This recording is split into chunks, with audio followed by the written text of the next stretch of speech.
The emergency room doors exploded open and 200 people stopped breathing at once. A four-star general in full-dress uniform strode through Silver Creek Medical Center like he owned every inch of ground beneath his boots, metals glinting under fluorescent lights. But he wasn't heading for the administrator's office or the VIP wing. He was scanning faces, hunting. And when his eyes locked onto the small figure in scrubs standing near the supply closet, the one everyone had just laughed at, the one they'd shoved aside like dirty linens, he snapped to attention and saluted. Hard. The kind of salute that meant something had gone very, very wrong for someone in this building. Sarah Whitmore, the nurse they'd spent all morning dismissing, didn't move, didn't smile. Just stood there with blood on her sleeves and exhaustion in her eyes while armed soldiers filed in behind the general and the hospital's chief surgeon went pale as a corpse. Before we dive into what brought us to this moment, I need you to do something for me. Subscribe to this channel, hit that like button, and drop a comment with your city name so I can see just how far Sarah's story travels. Because what you're about to hear isn't just about one nurse. It's about every person who's been underestimated, dismissed, told they don't matter. Let's see how far this goes. Sarah Whitmore's shift started the way most of them did. Invisible. She clocked in at 5:47 a.m., 3 minutes before her official start time, because being early was the only way to avoid the morning rush of doctors who treated the hallway like their personal runway. She tied her dark blonde hair back, checked her pockets for the small notebook she always carried, and headed toward the nurses' station on the 4th floor of Silver Creek Medical Center.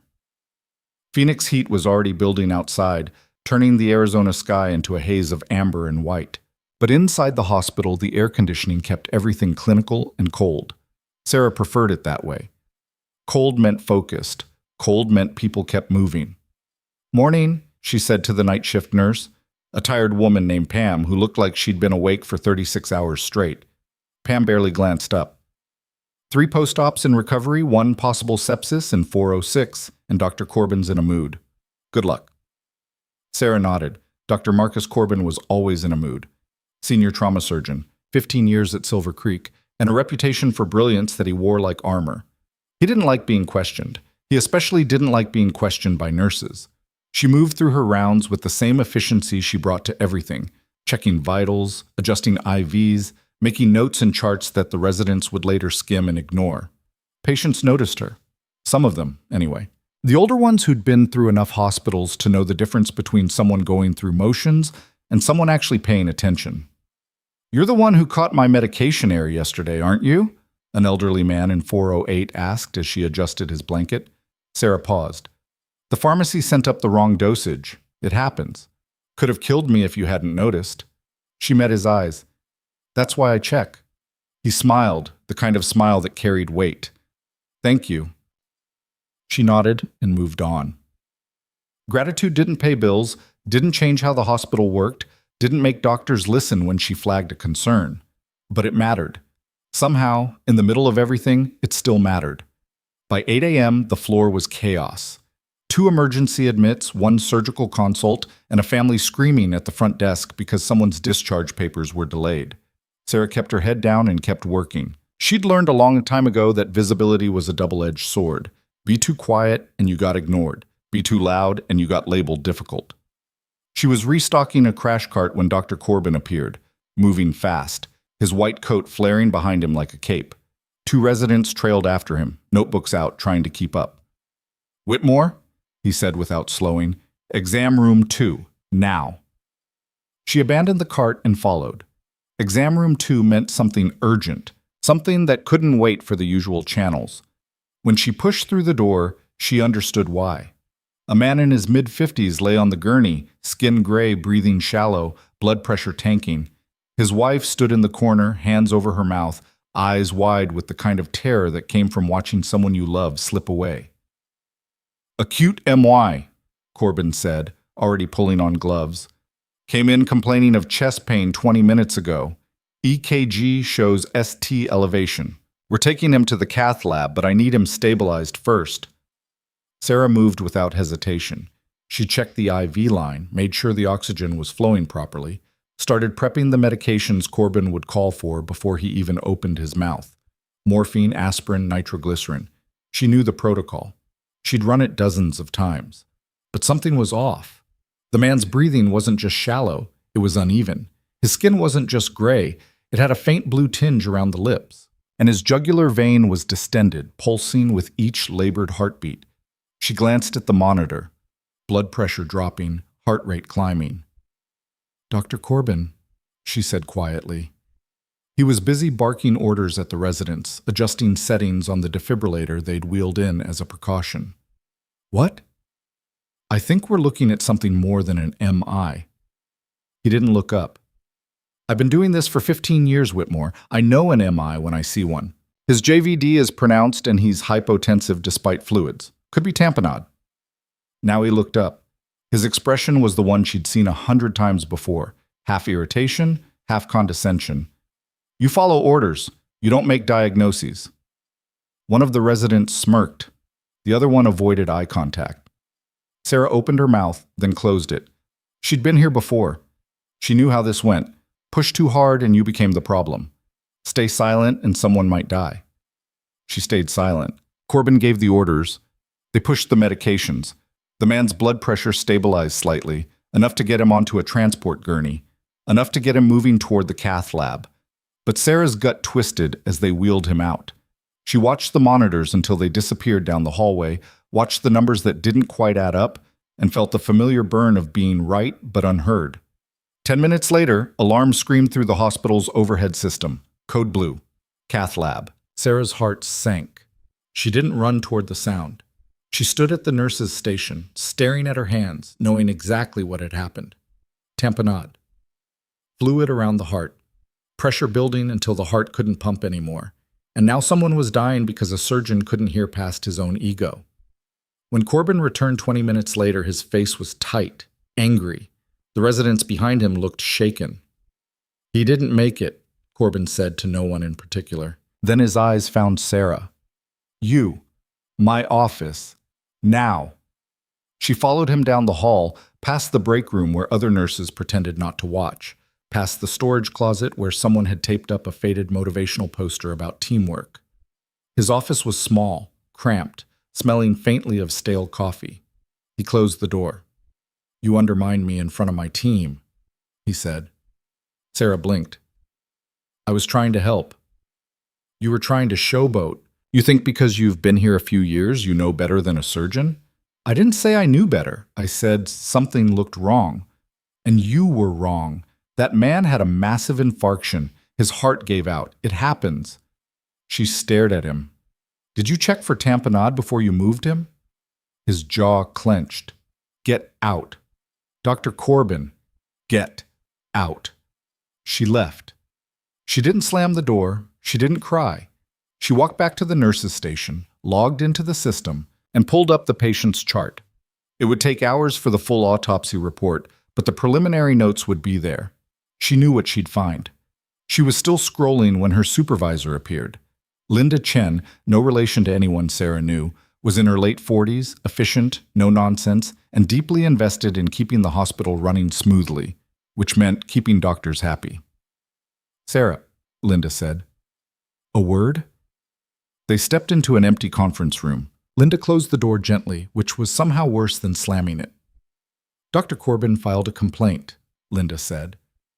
Sarah's stomach dropped. "For what?" "Insubordination, questioning his judgment in front of staff and residents. I was trying to save a patient's life. I understand that, but you have to understand the position this puts me in. Corbin's been here 15 years. He brings in millions in revenue. You've been here 3. So I'm supposed to stay quiet when I see something wrong?" Linda sighed. "I'm not saying that. I'm saying you need to pick your battles. And you need to do it in a way that doesn't create problems for the rest of us." Sarah felt something crack inside her chest. Small, but sharp. "What do you want me to do?" "Take a few days. Let this cool down. I'll talk to Corbin. Smooth things over." "You're suspending me. I'm giving you time off. Paid. It's not a punishment, Sarah. It's damage control." Sarah stood. She didn't argue, didn't fight, just nodded and walked out. She made it to the parking lot before the anger hit. Not the hot, explosive kind. The cold, steady kind that settled into your bones and didn't leave. She sat in her car for 20 minutes, staring at the hospital entrance, watching people come and go, watching the building she'd given 3 years of her life to, the place she'd shown up early for, stayed late for, bled for. And she realized something. They didn't see her. They never had. She drove home in silence. Her apartment was small, clean, functional. No pictures on the walls, no personal touches. She'd moved to Phoenix for the job, left behind everything familiar, and hadn't bothered to build anything new. She sat on the couch and stared at the wall. Her phone buzzed, a text from Pam. Heard what happened. That's bullshit. You were right, Sarah typed back. Doesn't matter. She set the phone down and closed her eyes. She didn't think about the military. She didn't let herself go there. That part of her life was over, sealed, buried under paperwork and NDAs and a decade of trying to be normal. But it crept in anyway. The memory of wearing a different uniform, of running toward gunfire instead of away from it, of making decisions in seconds that meant life or death, and never second-guessing because there wasn't time. She opened her eyes. Her phone buzzed again. Not Pam this time. Unknown number. She almost didn't answer. Then something made her pick up. Is this Sarah Whitmore? A man's voice asked. Who's asking? This is Captain Mills, U.S. Army Medical Command. We have a situation and your name came up in our database as someone with field experience. Her heart stopped. I'm not active duty anymore. We know, but you're still on the reserve list. And right now we have a critical patient being transported to Silver Creek Medical Center. High-value individual. Unstable. We need someone who can handle trauma under pressure. There are plenty of trauma surgeons at Silver Creek. We need someone we can trust, someone with your specific background. She closed her eyes.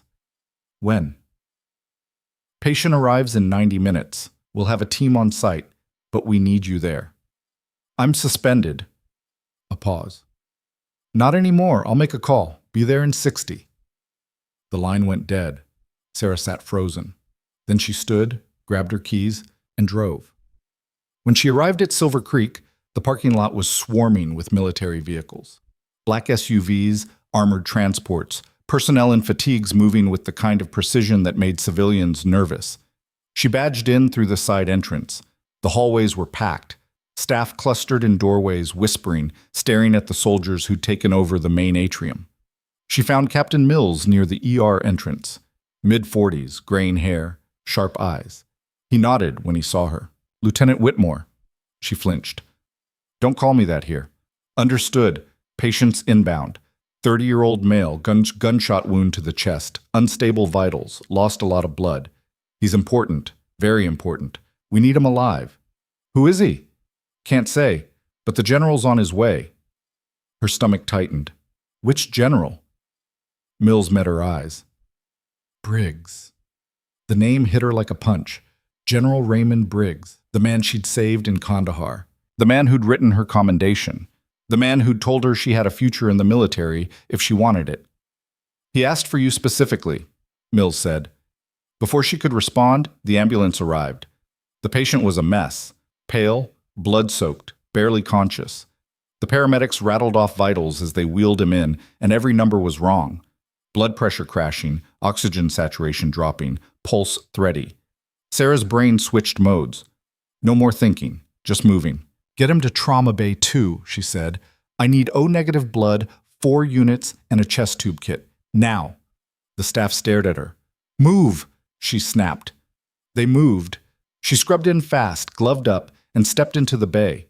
The patient was already on the table. Dr. Corbin was there, along with 2 other surgeons she didn't recognize. Military medical personnel flanked the room. Corbin's eyes went wide when he saw her. What the hell are you doing here?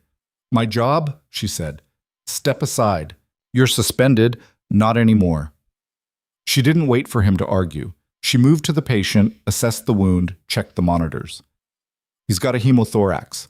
Lungs collapsed. I need to decompress now, or he's gone. One of the military medics handed her the chest tube kit. She didn't hesitate. Found the insertion point, made the incision, slid the tube in with the kind of steady hands that came from doing this under mortar fire. Blood drained. The patient gasped. His oxygen levels ticked up. Stabilize the bleeding, she said to the assisting surgeon. I need a line in his subclavian and push fluids. We're buying time until we can get him to the OR. Corbin stood frozen, watching her work. Who trained you? One of the military doctors asked quietly. Combat medic, she said without looking up. Fort Sam Houston, then 3 tours overseas. The room went silent except for the beeping monitors and the hiss of the ventilator. She worked for 20 minutes, stopped the bleeding, stabilized his pressure, got him breathing.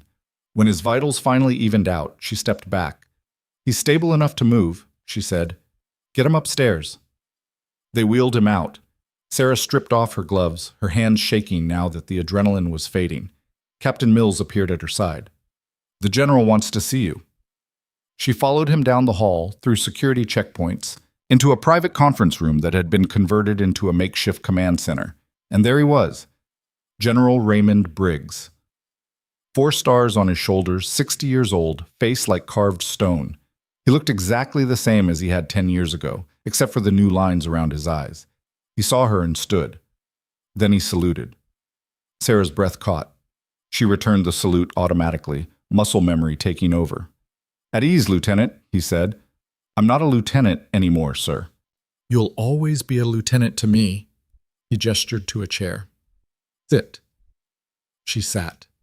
He sat across from her. You saved that man's life, he said. I did my job. Your job. He smiled faintly.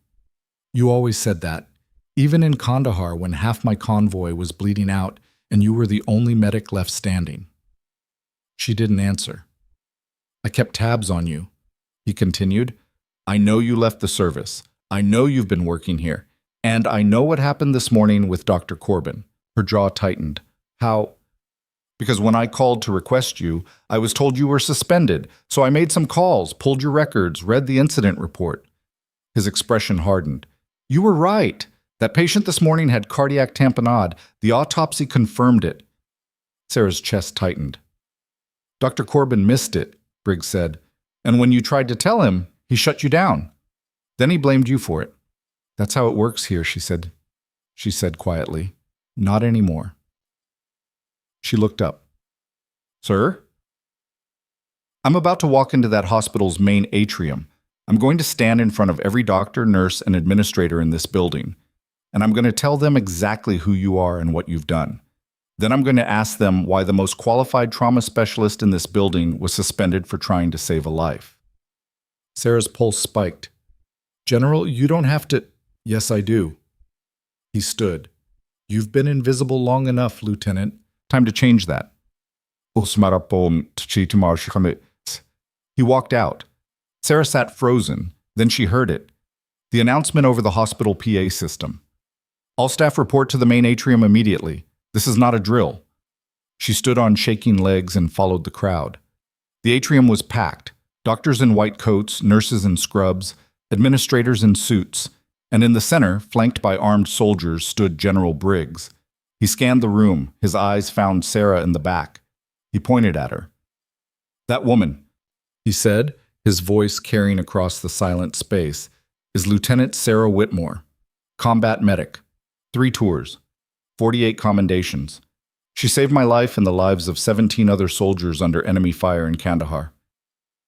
The room erupted in whispers. This morning, Briggs continued, she tried to save a patient's life. She identified a critical condition that your senior surgeon missed, and instead of listening to her, you suspended her. Dr. Corbin, standing near the front, went white. I want to know, Briggs said, his voice dropping to something cold and dangerous, why the most qualified person in this room was treated like she didn't matter. No one answered.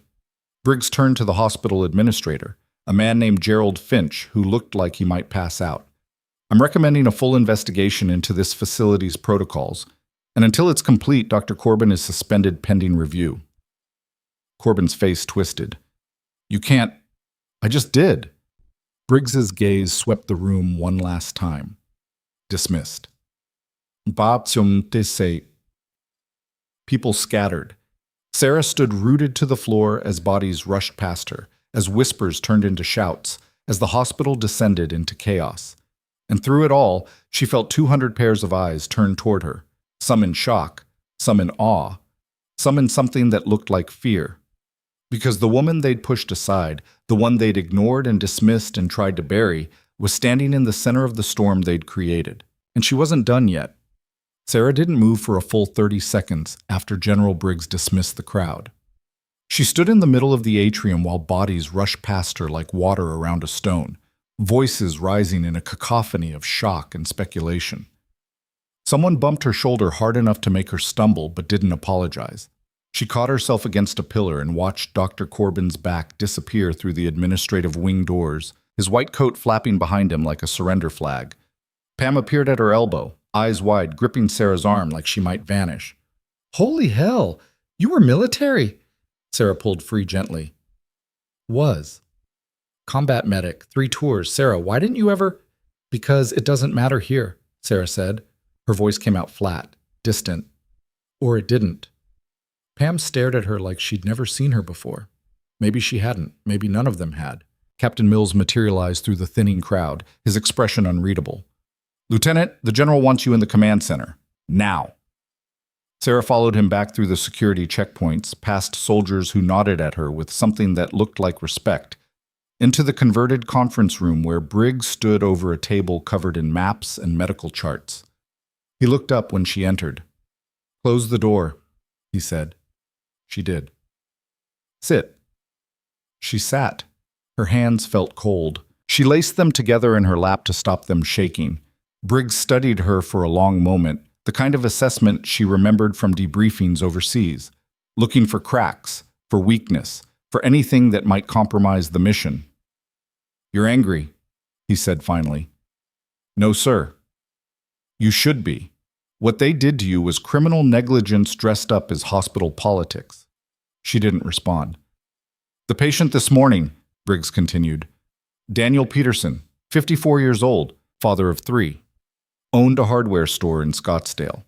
He died because a surgeon's ego was more important than the truth." He leaned forward. "You know what that makes Corbin?" "A liability," Sarah said quietly. "A killer." Briggs let that word hang in the air. "Manslaughter at minimum. And this hospital covered for him, suspended you to protect him. How long has this been happening?" Sarah's jaw tightened. "I don't keep score." "Maybe you should." He pulled a folder from the stack on the table and slid it across to her. "I had my people pull incident reports from the last 3 years. Every time you flagged a concern that was ignored. Every time a doctor overruled you. Every time you were told to stay in your lane." She opened the folder. Page after page of documentation. Dates, times, patient names, outcomes. Some lived, some didn't. A paper trail of being right and being silenced. Her stomach turned. 14 cases, Briggs said. 14 times you identified something critical and were shut down. 3 of those patients died. The others survived, but barely. Sarah closed the folder. "Why are you showing me this?" "Because I need you to understand what's at stake. This isn't about one bad doctor. This is systemic. And if we don't burn it out now, more people die." "We?" Briggs straightened. "I'm authorizing a full investigation into Silver Creek Medical Center. Military oversight, federal review. Every case, every complaint, every instance of malpractice or negligence." His eyes locked onto hers. "And I want you to lead it." The words hit her like a physical blow. "Sir, I'm a nurse. I can't—" "You're a lieutenant with field command experience and a decade of trauma medicine under your belt. You know this hospital inside and out. You know where the bodies are buried." He paused. "Metaphorically speaking, they'll fight me. The administration, the doctors, everyone. Let them." His voice went hard. "You've been playing by their rules for 3 years, and look where it got you. Time to change the game." She stared at him, at the man who'd survived because she'd refused to let him die in the dirt outside Kandahar, who'd looked at her with blood on his face and said, "You're going to make one hell of an officer someday."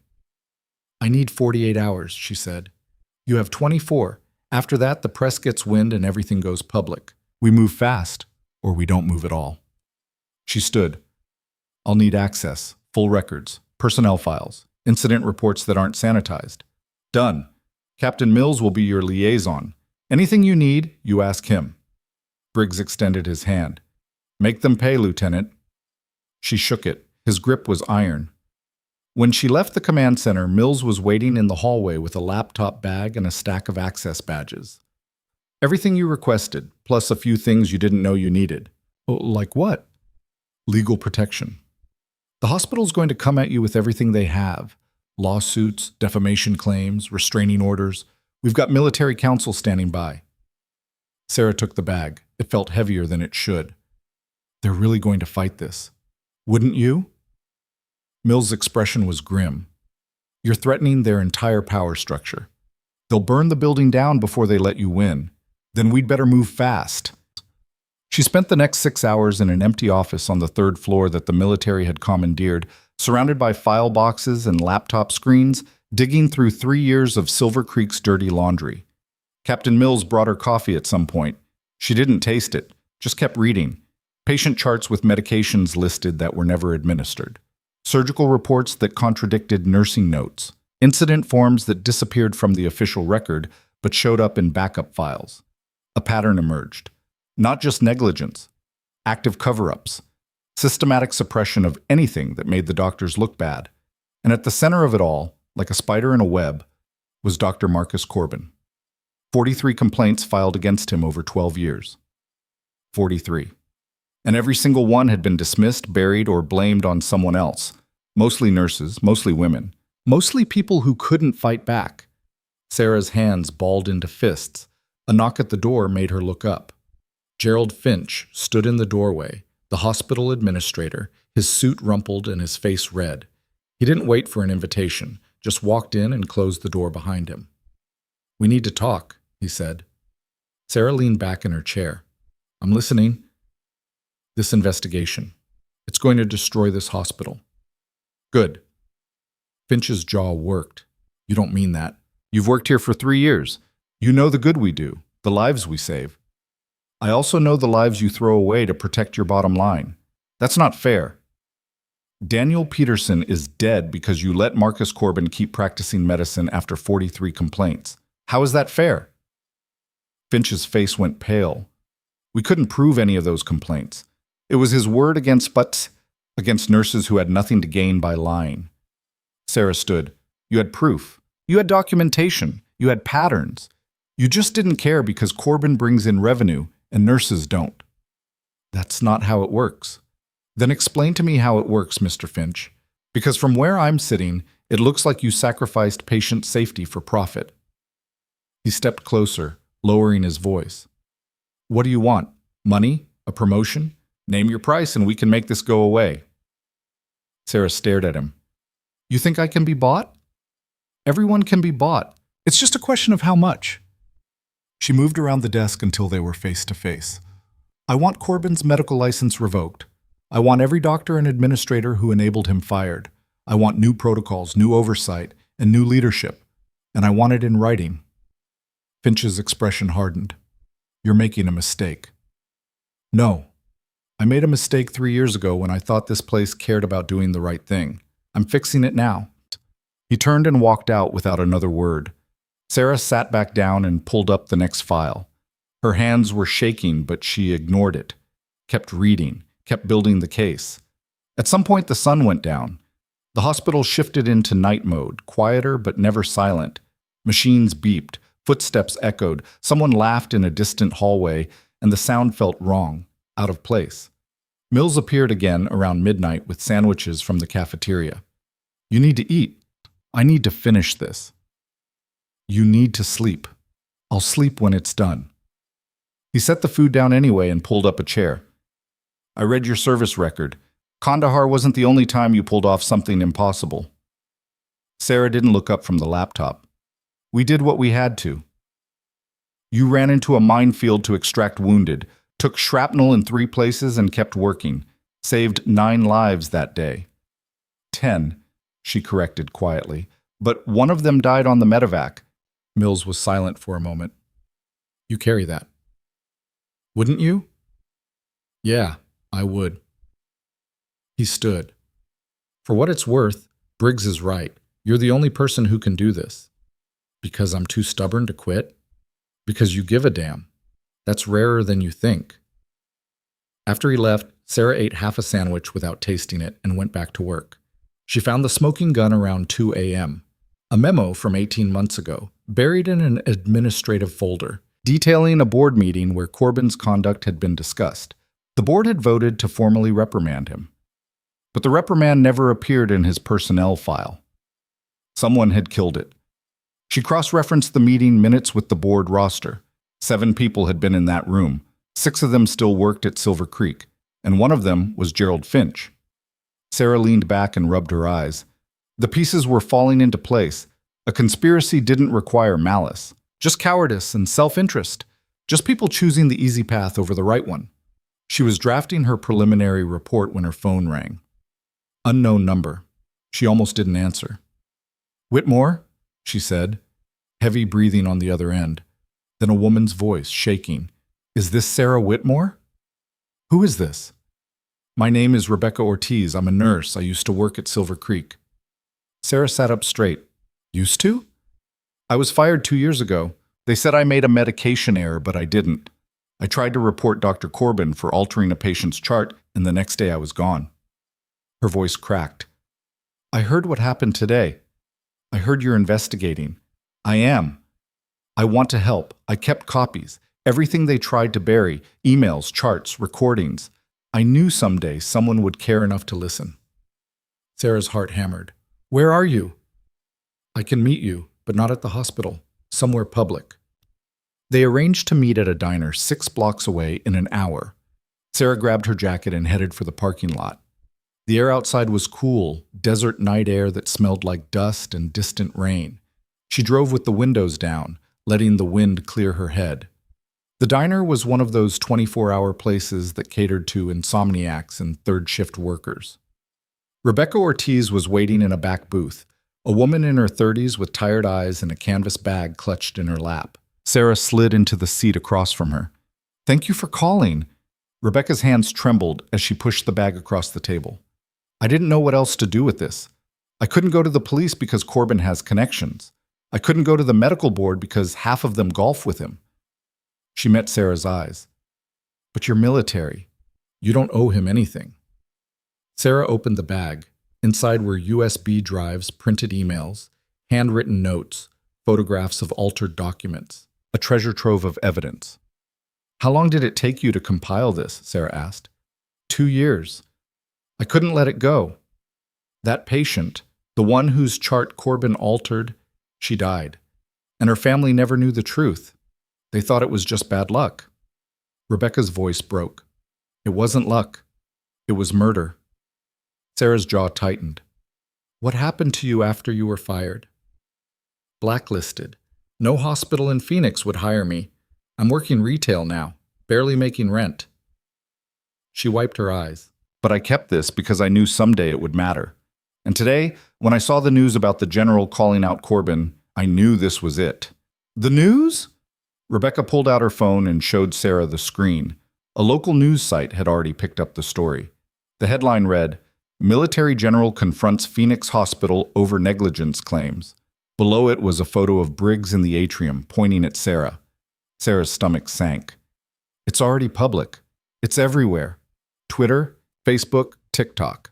People are calling for investigations, for Corbin to be arrested. The hospital's getting destroyed online." Sarah scrolled through the comments, thousands of them. Patients sharing their own stories of being dismissed, ignored, mistreated. Families of people who died demanding answers. The floodgates had opened. "This is going to get worse before it gets better," Sarah said quietly. "Good. Let it burn." Rebecca's voice was fierce. "They deserve everything that's coming." As Sarah took the bag, "I'll make sure this gets to the right people. Just promise me one thing. Promise me she didn't die for nothing." Sarah met her eyes. "I promise." She drove back to Silver Creek with the bag on the passenger seat, feeling the weight of it like a bomb. The hospital parking lot was no longer empty. News vans had set up camp near the entrance, satellite dishes raised, reporters doing live shots under the streetlights. Sarah parked in the employee lot and entered through a side door, avoiding the cameras. Inside, the atmosphere had shifted. Nurses clustered in small groups, whispering. Administrators rushed past with phones pressed to their ears. Security had been doubled. The whole building felt like it was holding its breath. She made it back to her office and locked the door. Dumped the contents of Rebecca's bag onto the desk. Started sorting through the evidence piece by piece. An hour later, someone pounded on the door. Open up! A man's voice. Angry. Sarah stood and unlocked it. Dr. Marcus Corbin pushed his way inside, his face flushed, eyes wild. 2 security guards stood behind him in the hallway. You, he snarled. You did this. You brought the media down on us. Sarah crossed her arms. I didn't call the press. That's on you. Bullshit. You and your general friend orchestrated this whole thing. You want to destroy me. I want to stop you from killing anyone else. Corbin stepped closer, invading her space. You're a nurse. You don't get to judge me. You don't get to decide what's right. Daniel Peterson is dead because of you. How many others, Marcus? How many people died because you were too arrogant to admit you made a mistake? His hand shot out and grabbed her arm, hard. You're going to retract everything. You're going to tell them it was a misunderstanding, or I will bury you. Sarah looked down at his hand, then back up at his face. Let go. Make me. She twisted her wrist in a move she'd learned in combat training, broke his grip, and shoved him back hard enough to send him stumbling into the desk. The security guards moved forward, but she held up a hand. Touch me again, and I'll have you arrested for assault, she said calmly. In front of witnesses. Corbin straightened, breathing hard. This isn't over. You're right, it's not. Because tomorrow morning, I'm presenting my findings to the Federal Review Board. And everything you've done, every life you've destroyed, every complaint you've buried, is going to be part of the public record. His face went white. You can't. I already did. She pointed at the door. Get out. He left. The security guards followed. One of them looked back at her with something like sympathy before disappearing down the hall. Sarah locked the door again and leaned against it, her heart pounding. Her arm throbbed where Corbin had grabbed her. She'd have bruises tomorrow. Good. More evidence.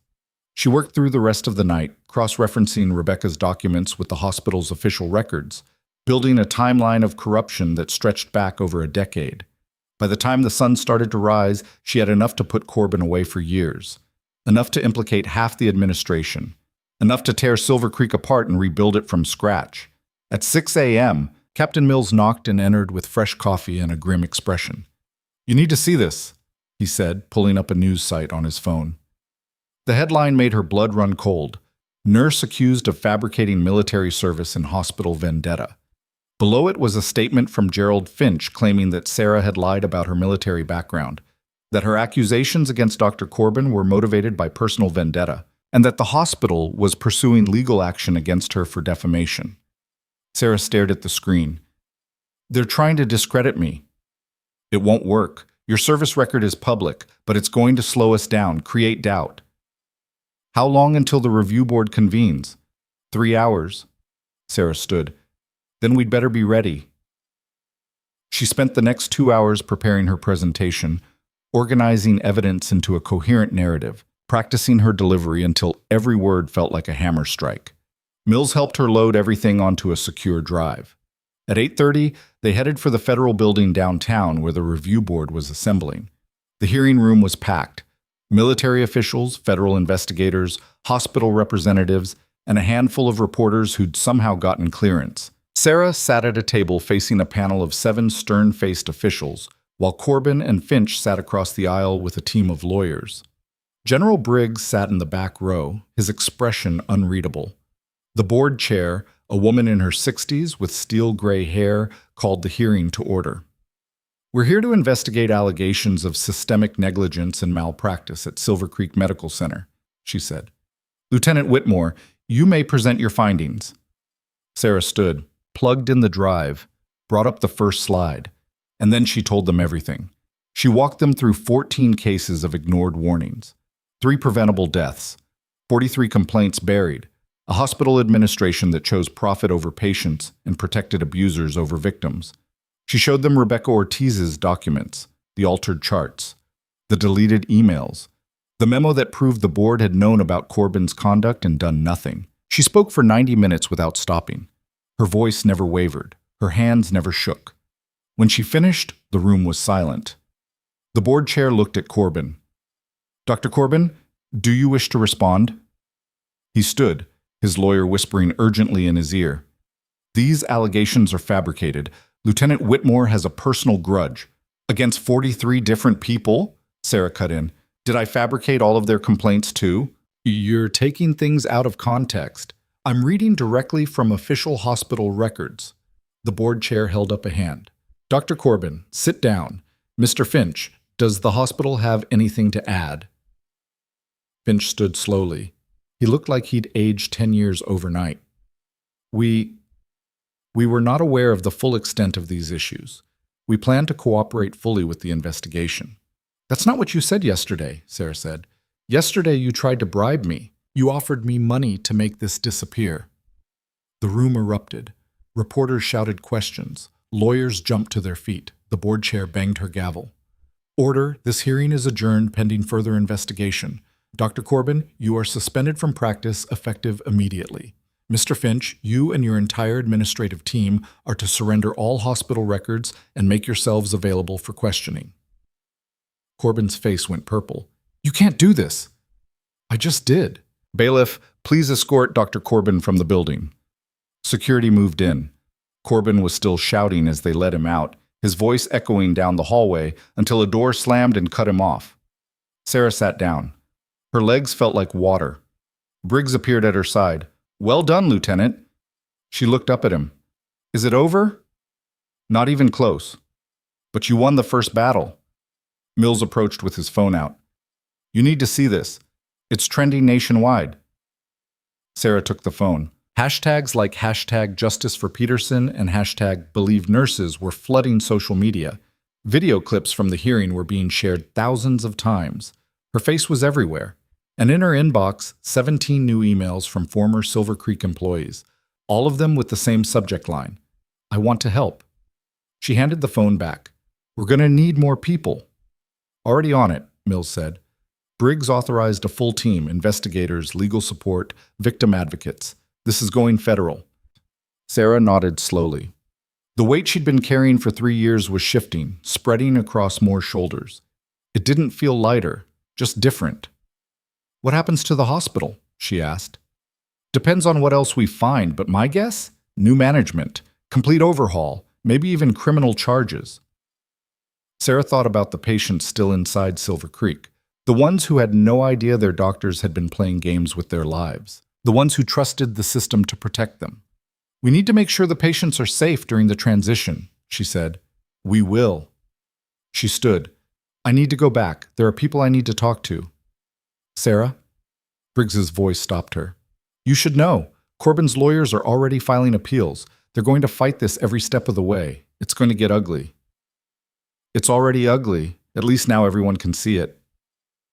She drove back to Silver Creek alone. The news vans had multiplied, filling the parking lot like a siege. She pushed through the crowd of reporters shouting questions, kept her head down, didn't answer. Inside, the hospital felt like a war zone. Nurses huddled in break rooms, crying or celebrating or just trying to process. Doctors avoided eye contact. Administrators barricaded themselves in offices. Sarah found Pam in the 4th-floor nurses' station, staring at a computer screen. "They're shutting down elective surgeries," Pam said without looking up. "Diverting emergency cases to other hospitals. They're saying it's temporary, but everyone knows what it means." "It means they're scared," Sarah said. Pam finally looked at her. "Are you okay?" "No, but I will be." A young nurse Sarah had trained 6 months ago approached hesitantly. Her name was Jessica, and she looked like she'd been crying. "Is it true?" Jessica asked. "Everything you said about Dr. Corbin?" "Yes. He operated on my mom last year. She almost died from complications. They told us it was normal, that it happened sometimes." Sarah's chest tightened. "Did you file a complaint?" "We tried, but we were told there was no evidence of wrongdoing."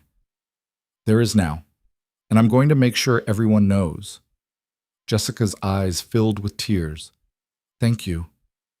She walked away before Sarah could respond. More people approached throughout the day. Some thanked her. Some blamed her for destroying the hospital. Some just wanted to know what happened next. Sarah didn't have answers. She could only tell them the truth, that the system had failed, that people had died, and that someone finally cared enough to do something about it. By evening, she was exhausted. She retreated to the empty office and sat in the dark, staring at the ceiling. Her phone buzzed. A text from Mills. Press conference tomorrow at 10 a.m. Briggs wants you there. She typed back, I'll be there. Another buzz, this time from a number she didn't recognize. You're going to regret this. Sarah stared at the message, blocked the number, then stood and walked to the window. Outside, the city lights spread like fallen stars. Somewhere out there, people were living their lives, trusting that when they got sick or hurt, someone would save them. They believed in the system because they had to, because the alternative was too terrifying. She'd believed in it too once, before Kandahar, before she learned that sometimes the people you trust are the ones who'll let you bleed out to save themselves. She turned away from the window and gathered her things. Tomorrow would bring more fights, more battles, more people trying to tear her down. But tonight, for the first time in 3 years, she felt like she could breathe. She was walking toward the exit when the power went out. Complete darkness. Emergency lights flickered on after a few seconds, bathing the hallway in dim red. And then she heard it. Screaming. Somewhere on the lower floors. Multiple voices. Panic. Sarah ran. She hit the stairwell at full speed, taking the stairs 2 at a time, following the sound. Second floor. First floor. The screaming was getting louder. She burst into the ER and stopped cold. Smoke. Thick and black, pouring from one of the exam rooms. The fire alarm finally kicked in, shrieking. People were running, patients being wheeled out, nurses shouting for help. And in the middle of the chaos, standing in front of the burning room with a gas can in his hand, was Dr. Marcus Corbin. He saw her and smiled. Sarah's brain processed the scene in fragments. Corbin's hand clenched around the gas can, smoke billowing from the exam room behind him, thick and chemical, the kind that came from accelerant. The fire alarm screaming overhead. Patients in the hallway, some in wheelchairs, some on gurneys, all of them too close to the flames. She didn't think, just moved. "Get them out!" She shouted at the nearest nurse, a young guy named Kevin, who stood frozen. "Now!" He snapped into motion, grabbing the closest wheelchair and pushing toward the exit. Other nurses followed his lead, the training kicking in even through the panic. Sarah advanced on Corbin. "What did you do?" He dropped the gas can. It hit the tile with a hollow clang and rolled, leaving a wet trail. "What you forced me to do." "You set a fire in a hospital."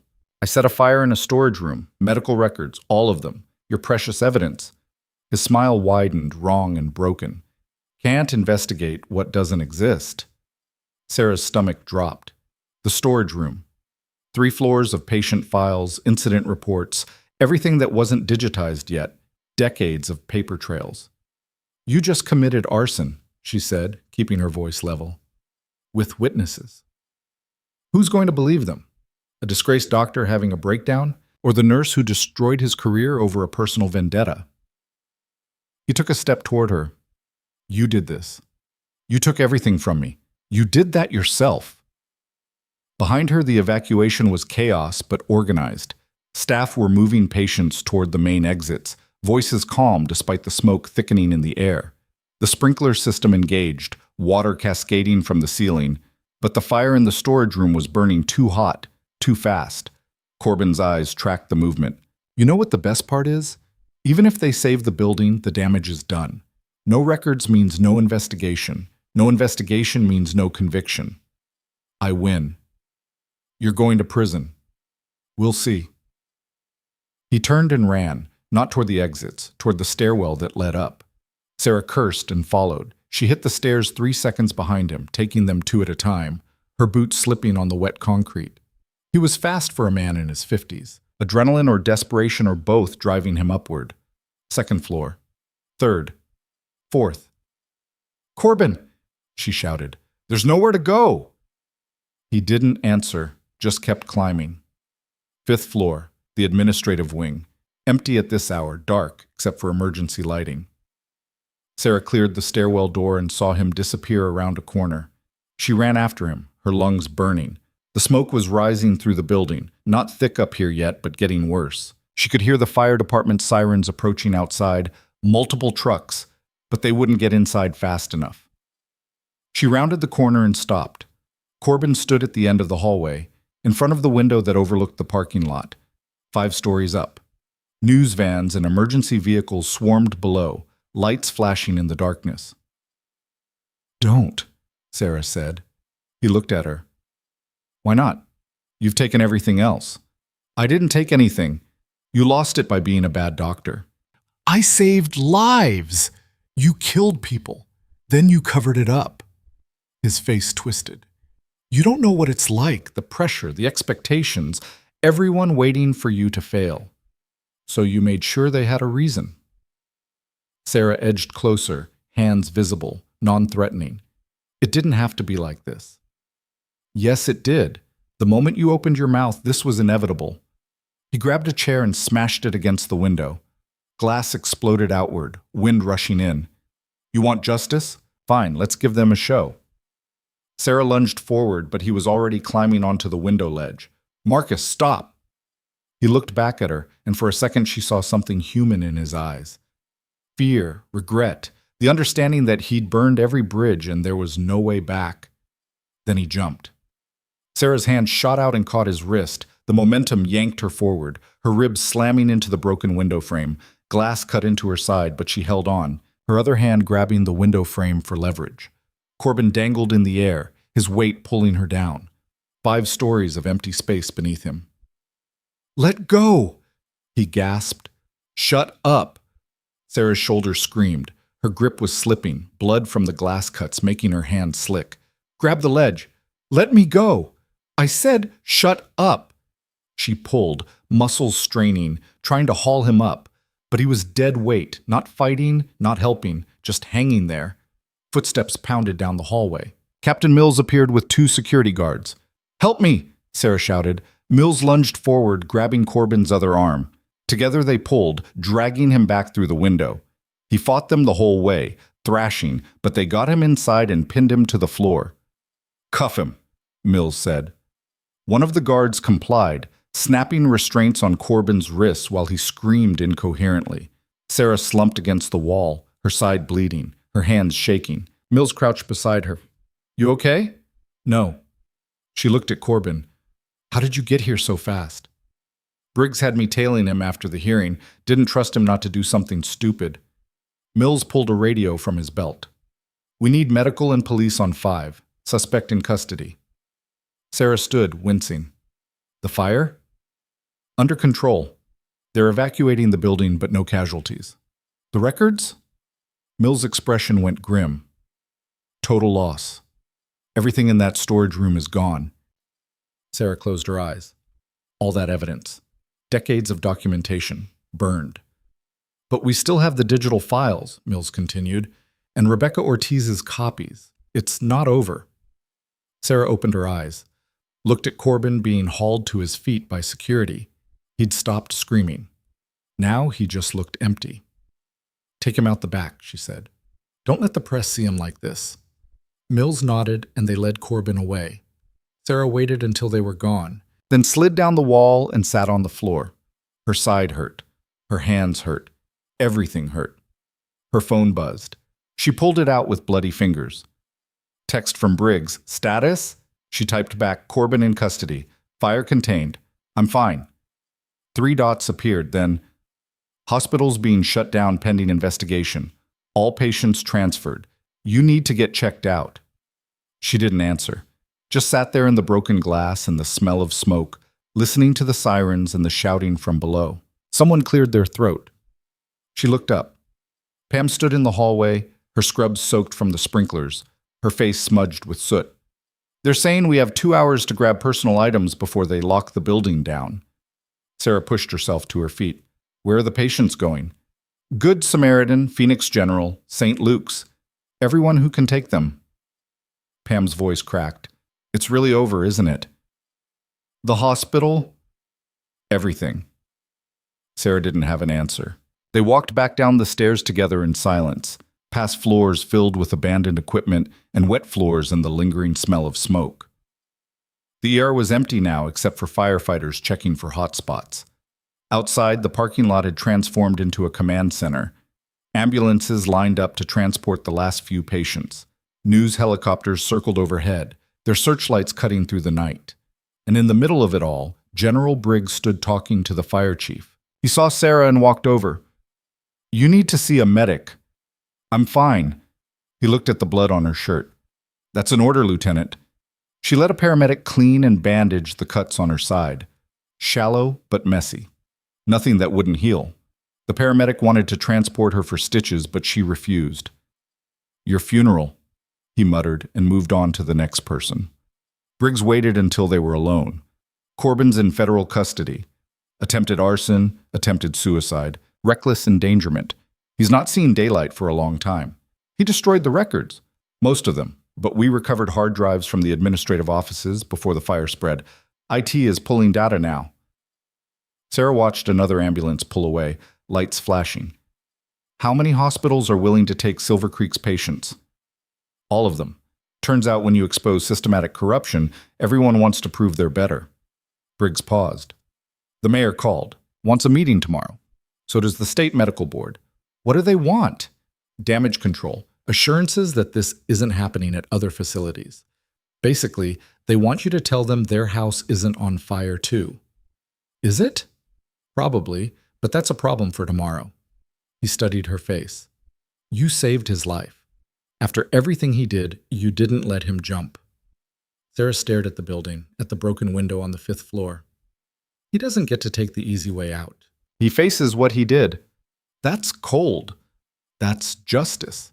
Briggs almost smiled. "You've changed." "No, I just stopped pretending." She spent the next hour helping coordinate the final patient transfers, making sure medication lists were accurate, that families knew where their loved ones were going. The work was familiar, grounding, something concrete to focus on while the world burned around her. Jessica, the young nurse whose mother had nearly died, found her near midnight. "They're saying we're all laid off, effective immediately." Sarah stopped what she was doing. "What?" "The hospital's closing. Not just for investigation, permanently. They're filing bankruptcy." The words hit like a physical blow. "When did this happen?" 20 minutes ago. Emergency board meeting. They voted to liquidate." Sarah pulled out her phone and called Briggs. He answered on the first ring. "I heard," he said before she could speak. "Finch and the board made the call. Claim they can't operate under the financial strain of the investigation." "That's bullshit. They're cutting and running. Legally, there's nothing we can do to stop them. It's a private hospital." Sarah's hand tightened on the phone. "What about the staff? 300 people just lost their jobs." "I'm working on it. Military medical facilities are hiring. I can fast-track applications for anyone who wants them." "But Sarah," he paused, "this is going to get worse before it gets better. The fallout's going to be massive." She hung up and looked at Jessica. "Start spreading the word. Anyone who wants a reference or help finding a new job, tell them to contact Captain Mills. He'll coordinate." Jessica nodded and hurried off. Sarah stood alone in the parking lot, watching Silver Creek Medical Center die. The building still stood, but it was just a shell now. The heart had stopped. Her phone rang again. Unknown number. She almost didn't answer. Whitmore. "Sarah, this is Rebecca Ortiz." Sarah straightened. "Rebecca, what's wrong?" "Nothing. I saw the news, the fire, the closure. I wanted to make sure you're okay." "I'm fine." "Liar." Rebecca's voice was gentle. "I know what it feels like to watch something you believed in collapse. It's okay not to be fine." Sarah's throat tightened. "I thought I could fix it, expose the corruption, clean house, make it better. Instead, I burned it down." "You didn't burn anything. They did, years ago. You just made sure everyone could see the ashes. 300 people are out of work. And how many people won't die from negligence now?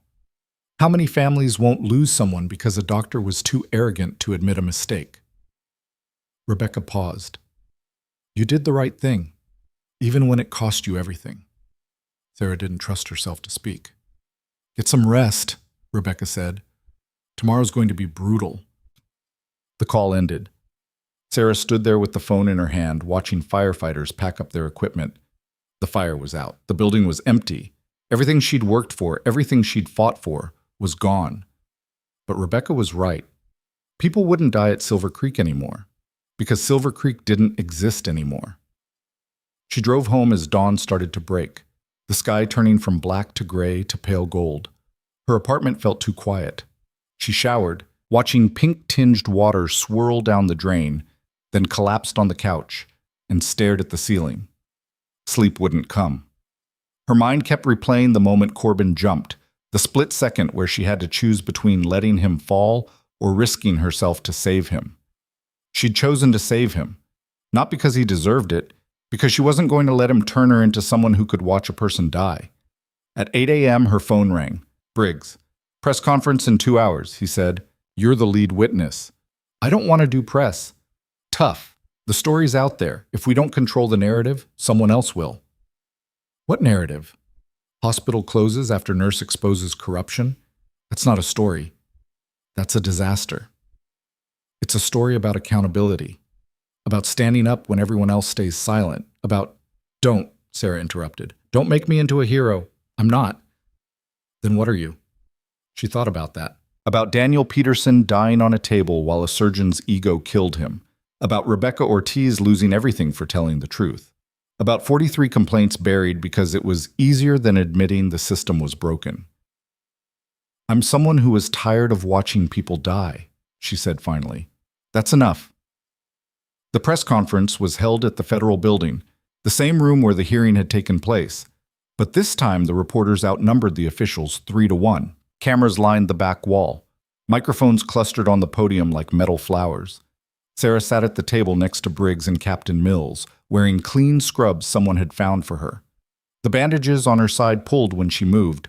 The board chair from yesterday's hearing stood at the podium. "We're here to provide an update on the investigation into Silver Creek Medical Center. As of 6 a.m. this morning, the hospital has ceased operations. All patients have been safely transferred to other facilities. Dr. Marcus Corbin is in federal custody, facing multiple charges. The investigation into hospital administration is ongoing." A reporter raised her hand. "What about the nurse who started all this? Is she here?" The board chair looked at Sarah. "Lieutenant Whitmore will make a brief statement." Sarah stood and walked to the podium. The cameras focused on her like weapons. She gripped the edges of the podium to keep her hands from shaking. "My name is Sarah Whitmore. I worked at Silver Creek Medical Center for 3 years as a registered nurse. During that time, I witnessed systematic negligence, malpractice, and cover-ups that resulted in patient deaths." Her voice steadied as she spoke. "I tried to work within the system. I filed reports. I followed protocols. I did everything right, and I was ignored, silenced, eventually suspended for trying to save a patient's life." She paused, looking out at the sea of faces. "I didn't want to destroy the hospital. I wanted to fix it. But the people in charge chose to protect their reputation over protecting patients. They chose to bury the truth instead of confronting it. And when they couldn't silence me anymore, they tried to discredit me." She met the cameras head on. "I'm not a hero," she met it. "I'm a nurse who got tired of watching people die because doctors were too proud to listen. That's it." "What do you say to the 300 employees who lost their jobs?" someone shouted. "I'm sorry.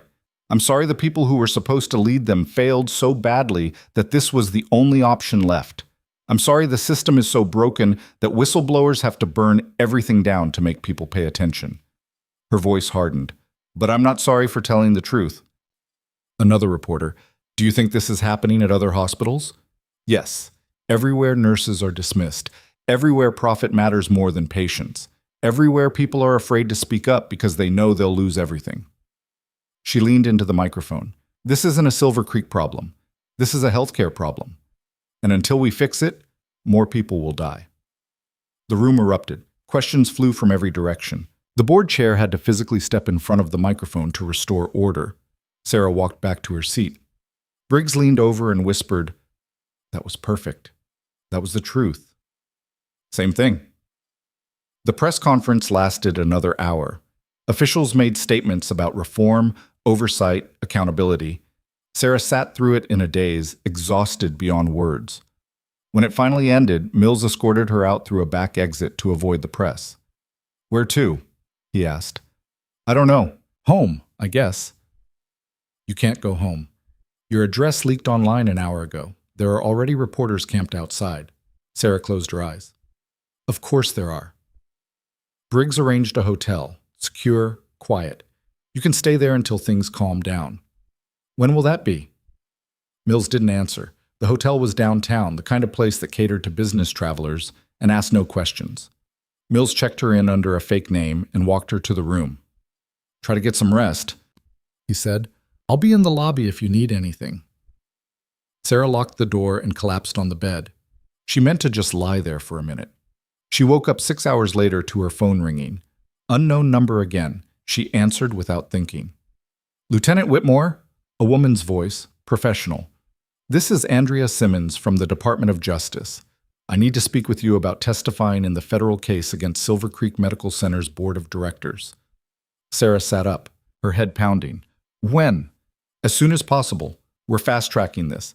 The evidence you provided is solid, but we need your testimony to connect everything. Can you come to our offices tomorrow at 9 a.m.? "I'll be there." The call ended. Sarah stared at her phone. Another battle. Another day of reliving everything that had gone wrong. She ordered room service and ate mechanically, not tasting anything. Then she pulled out her laptop and started going through emails. 17 messages from former Silver Creek employees offering to testify. 32 from other nurses around the country sharing their own stories of being ignored and dismissed. 8 from lawyers offering to represent her pro bono. And 1 from an email address she didn't recognize with a subject line that made her blood run cold. "You should have kept your mouth shut." She opened it. The message was simple, just a photo. But the photo showed her apartment building, her car, her license plate visible. Below it, a single line: "Accidents happen." Sarah's hands went cold. She forwarded the email to Mills and Briggs, then called hotel security. "I need a security check on my room, now." 2 guards arrived within minutes. They swept the room, found nothing. But the head of security, a former cop named Martinez, took the email seriously. "I'm posting someone outside your door, he said, "and I'm flagging your room in our system. Anyone asks about you, we deny you're here." "Thank you." After they left, Sarah sat on the bed and tried to process. Someone out there wanted her scared, wanted her to stop, wanted her to disappear. Too bad. She'd faced worse than anonymous threats. Her phone rang. "Briggs, I saw the email, he said. "Mills is tracking the IP address. We'll find them." "I'm not scared of threats." "You should be. These people have a lot to lose. They're going to fight dirty. Let them." "Sarah, I'm not backing down. Not now. Not after everything." Briggs was quiet for a moment. "I know. That's why I called. I wanted to make sure you understood what you're walking into tomorrow. The DOJ interview isn't going to be gentle. They're going to push you on every detail, every inconsistency. They're building a case, and you're the cornerstone. I can handle it. I know you can, but that doesn't mean it won't hurt." He hung up. Sarah set the phone down and walked to the window. The city sprawled below, lights twinkling in the darkness.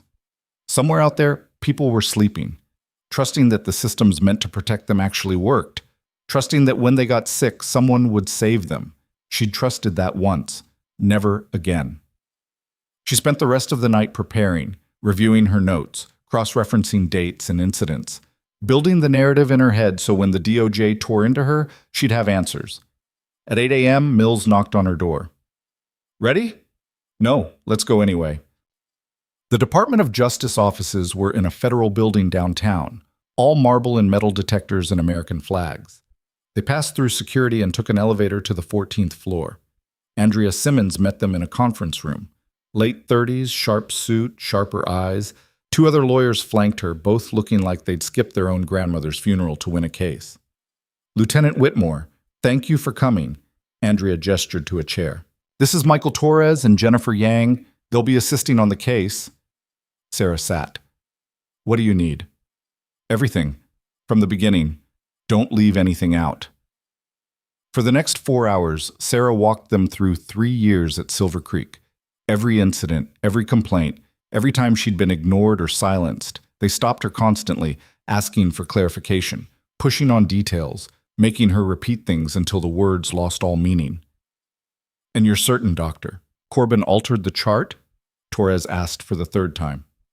"Yes, I saw the original. I have copies." Provided by Rebecca Ortiz, who was fired for allegedly making medication errors. She was fired for reporting Corbin. The medication error was fabricated. "Can you prove that?" Sarah pulled out her phone and showed them the documentation Rebecca had provided. Time-stamped emails, pharmacy logs, witness statements from other nurses. Torres studied it. "This is good, but defense is going to argue bias.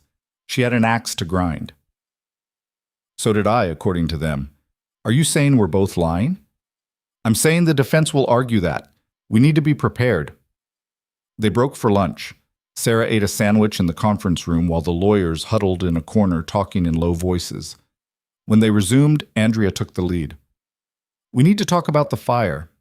Corbin's lawyers are claiming he wasn't in his right mind, diminished capacity. They're going to paint him as a victim of your campaign against him." Sarah's jaw tightened. "He set fire to a hospital with patients inside. He set fire to a storage room, and no one was injured. Because we evacuated in time, that doesn't make it attempted murder?" "Legally, it's complicated, but that's not your problem. Your problem is testifying in a way that makes the jury see him as a threat, not a sympathetic figure." "How do I do that?" "Tell the truth, but tell it in a way that highlights the pattern, the cover-ups, the negligence, the deaths. Make them understand this wasn't one doctor having a breakdown. This was years of systematic abuse." Sarah nodded slowly. "When's the trial?" 6 months. Maybe less if we can expedite." "And until then?" "You keep your head down. Don't talk to press. Don't engage on social media. Let us do our job." Sarah stood. "Is that all?" "For now. We'll be in touch." Mills drove her back to the hotel in silence. When they arrived, he walked her to her room and checked inside before letting her enter. "You okay?" he asked. "Define okay." "Fair point." He handed her a business card. "My personal cell. Call if you need anything. Doesn't matter what time." After he left, Sarah stood in the middle of the room and felt the weight of everything settle on her shoulders. 6 months of waiting. 6 months of living in hiding. 6 months of watching her life burn while lawyers argued about definitions. Her phone buzzed. Text from an unknown number. The first one was a warning. The next one won't be. Sarah stared at the message. Then she typed back, "Come find me." She hit send and waited. Nothing happened. She set the phone down and walked to the window. The sun was setting, painting the sky in shades of orange and red. Beautiful and terrible. Her phone buzzed again. Not a text this time. An email. From an address she recognized, Gerald Finch. The subject line read, "We need to talk." She opened it. "Sarah, I know you have no reason to trust me. I know I failed you and every other person who worked at Silver Creek. But I have information about who's threatening you. Information you need. Meet me tomorrow, 6 a.m., at the construction site on 5th and Madison. Come alone. I'll explain everything." Sarah read it twice. Every instinct screamed trap. She forwarded it to Mills and Briggs. Then she texted Mills. "I'm going." His response came immediately. "Absolutely not. I need to know who's threatening me. It's obviously a setup. Then follow me." "But I'm going." 3 dots appeared. Then, "Briggs is going to kill me. Get in line." Sarah spent the rest of the evening preparing. She packed light, wore clothes she could move in, checked the route to the construction site, and memorized 3 different exits. At 5:30 a.m., she left the hotel through a service entrance and caught a cab. The driver didn't ask questions, just drove. The construction site was in an area being redeveloped, surrounded by chain-link fence and warning signs. Sarah paid the driver and approached on foot. The sun was just starting to rise, turning the sky gray. The site was empty. Half-built structures loomed like skeletons. Sarah climbed through a gap in the fence and walked into the maze of concrete and rebar. "Finch?" she called. No answer. She moved deeper, her senses on high alert. This was wrong. Every part of this was wrong. A sound behind her. She spun. Gerald Finch stepped out from behind a concrete pillar, but he wasn't alone. 3 men flanked him, big, armed, professional. Sarah's blood went cold. Finch looked at her with something like regret. "I'm sorry, Sarah, but they gave me no choice." One of the men raised a gun, and everything went dark. The gun never fired. Sarah's training kicked in before conscious thought. She dropped low and rolled left as the weapon swung toward her, the movement so ingrained it felt automatic. Her shoulder hit concrete and she kept moving, putting a steel support beam between herself and the gunman. "Don't shoot!" Finch's voice cracked with panic. "They said no shooting!" Sarah's brain cataloged details while her body stayed in motion. 3 armed men. Finch unarmed and scared. Construction site with limited exits. Dawnlight making shadows long and confusing. She needed a weapon. Her eyes found a length of rebar on the ground 10 feet away. She feinted right, drew their attention, then lunged for it. Her hand closed around cold metal just as footsteps thundered behind her. She swung. The rebar connected with the first man's knee. He went down hard, screaming. The second man grabbed for her, but she was already moving, using his momentum against him, sending him crashing into a concrete pillar. The third man raised his gun. "FBI, drop it!" The voice came from above. Sarah looked up and saw Captain Mills on the second level of the unfinished building, weapon drawn, badge visible. The gunman hesitated. "I said drop it!" The weapon clattered to the ground. The man raised his hands. Mills descended the stairs fast, followed by 4 more agents in tactical gear. They swarmed the scene, cuffing the men, shouting commands. Sarah stayed where she was, rebar still gripped in her hand, adrenaline making everything feel sharp and unreal. Mills approached her slowly. "You okay?" She nodded, couldn't speak yet. "Put down the rebar, Lieutenant." She looked at her hand like it belonged to someone else, opened her fingers. The metal hit the ground with a clang. "They were going to kill me," she said. "We know. We've been tracking Finch since yesterday." Mills gestured to the men being loaded into federal vehicles.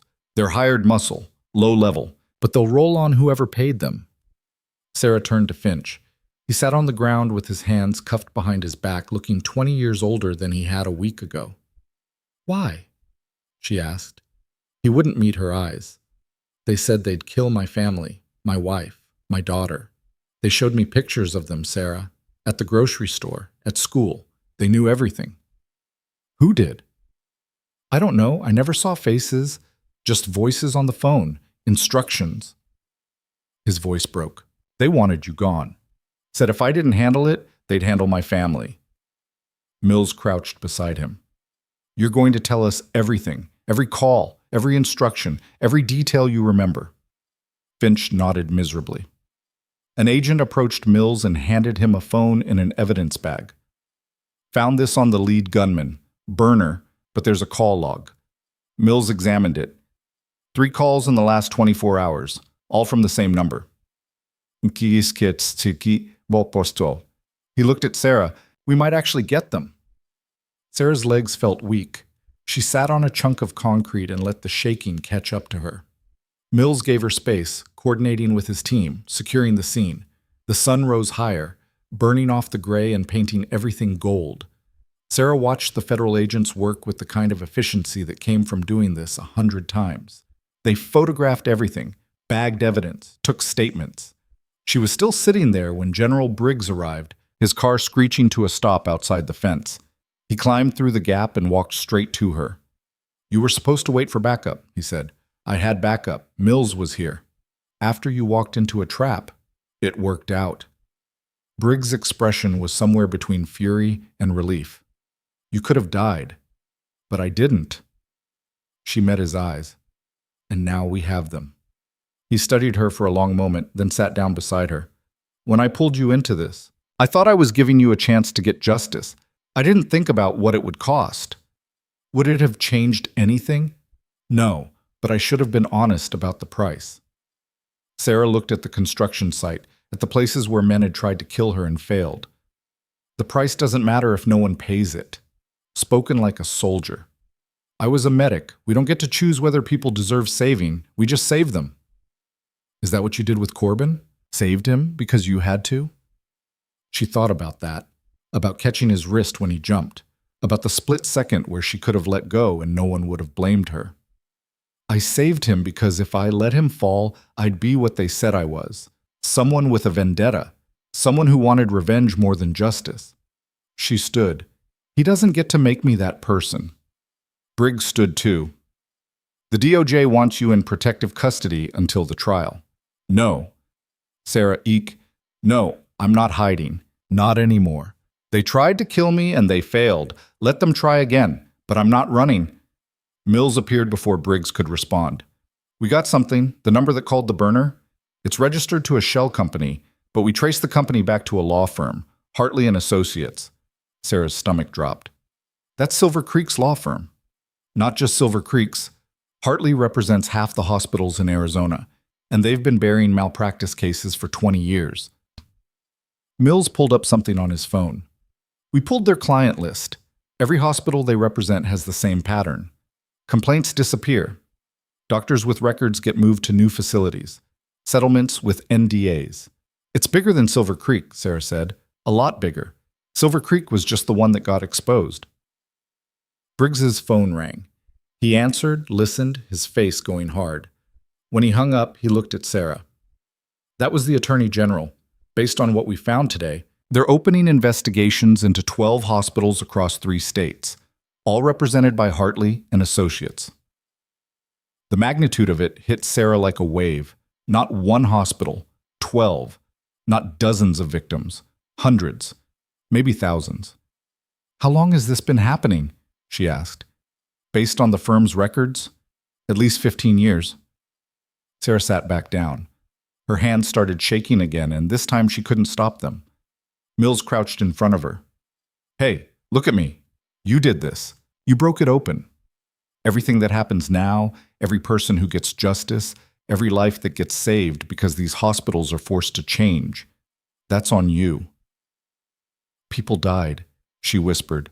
For 15 years, people died, and no one stopped it.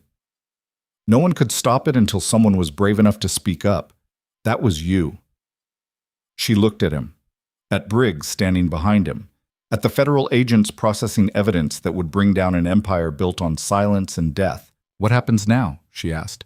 Now we build cases. Lots of them. And you testify, probably dozens of times over the next year. A year? Maybe more.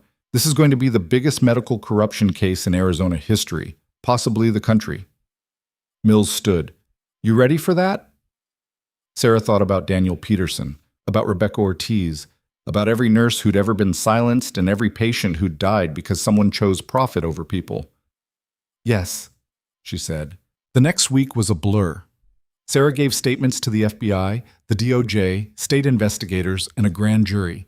She repeated her story so many times the words lost meaning and became just sounds. But she kept talking.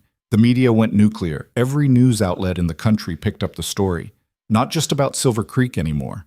About Hartley and Associates. About systematic corruption spanning multiple states. About how one nurse had exposed it all.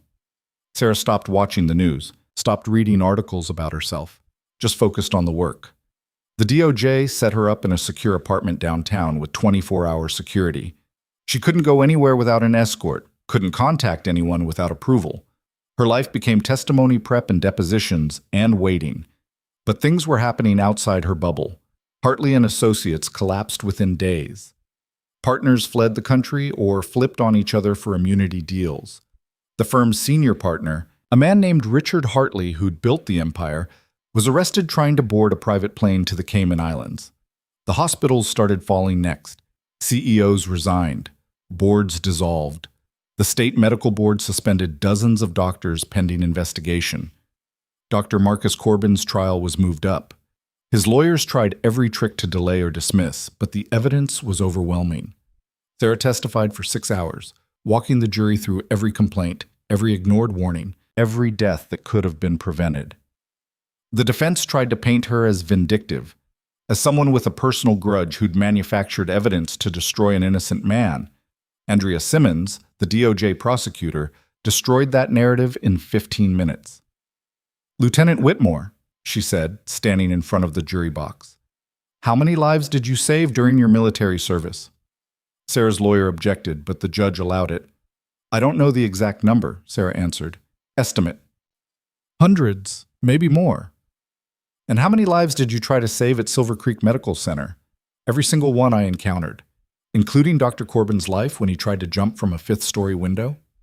Yes. Simmons turned to the jury. Does this sound like someone motivated by revenge, or someone who saves lives because that's who she is? The jury deliberated for 4 hours. Guilty on all counts. Corbin was sentenced to 18 years in federal prison. The judge's statement was scathing. You took an oath to do no harm. Instead, you caused immeasurable suffering and death. You covered up your mistakes. You silenced those who tried to stop you, and when finally confronted with the truth, you attempted to destroy evidence and endanger lives through arson. The judge looked at Corbin with contempt. You are a disgrace to the medical profession and a danger to society. This court hopes you spend every day of your sentence reflecting on the lives you destroyed. Corbin was led away in handcuffs. He didn't look at Sarah, didn't look at anyone. Sarah sat in the courtroom after everyone left, staring at the empty bench. She felt hollowed out, not triumphant, not vindicated, just empty. Rebecca Ortiz found her there an hour later. I thought you might need company, Rebecca said, sliding into the bench beside her. Sarah looked at her. Did you watch? Every minute. That prosecutor was incredible. She did her job. You did yours too. Rebecca paused. When I gave you those documents, I didn't think it would go this far. I thought maybe we'd get Corbin fired, maybe change some policies. I never imagined this. Neither did I.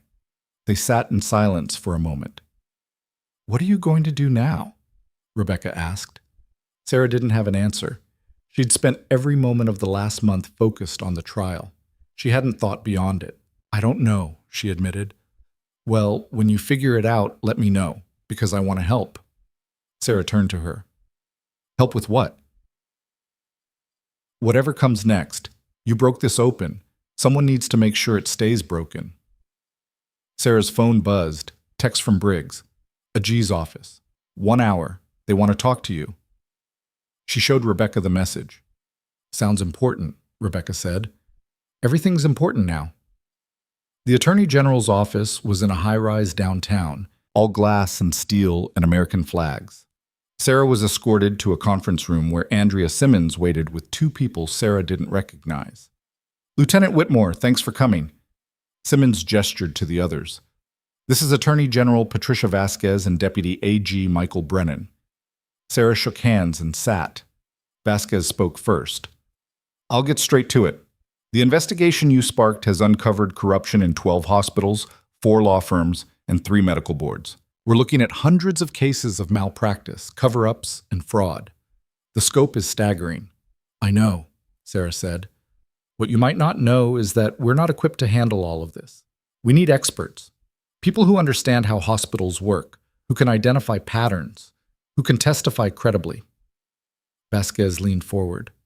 We need you. Sarah blinked. I'm a nurse, not an investigator. You're a nurse with combat medic training, field command experience, and a proven track record of exposing corruption. You're exactly what we need.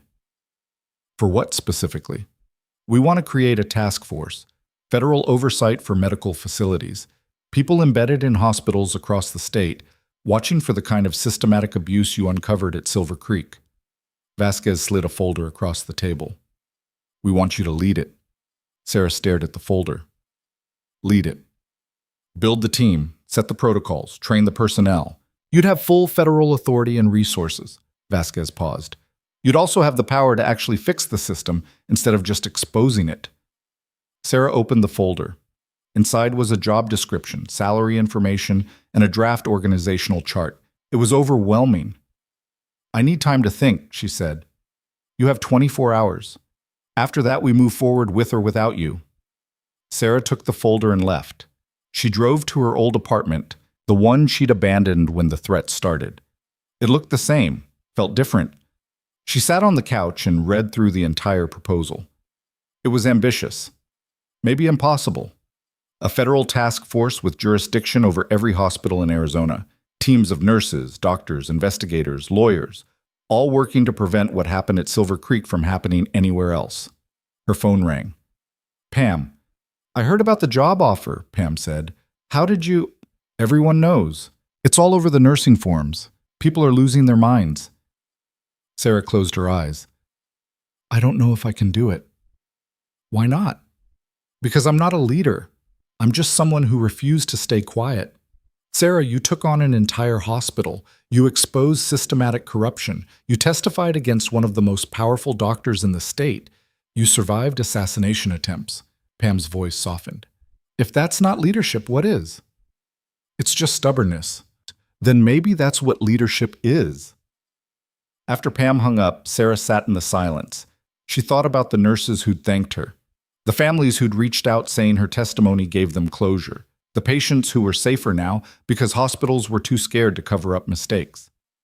She thought about Daniel Peterson dying on a table while a surgeon's ego killed him. She picked up her phone and called Vasquez. I'm in, she said. But I have conditions. Name them. I want Rebecca Ortiz on my team, and I want hiring authority. If we're building this, we do it with people who give a damn about patients, not careers. Done. Anything else? Yes.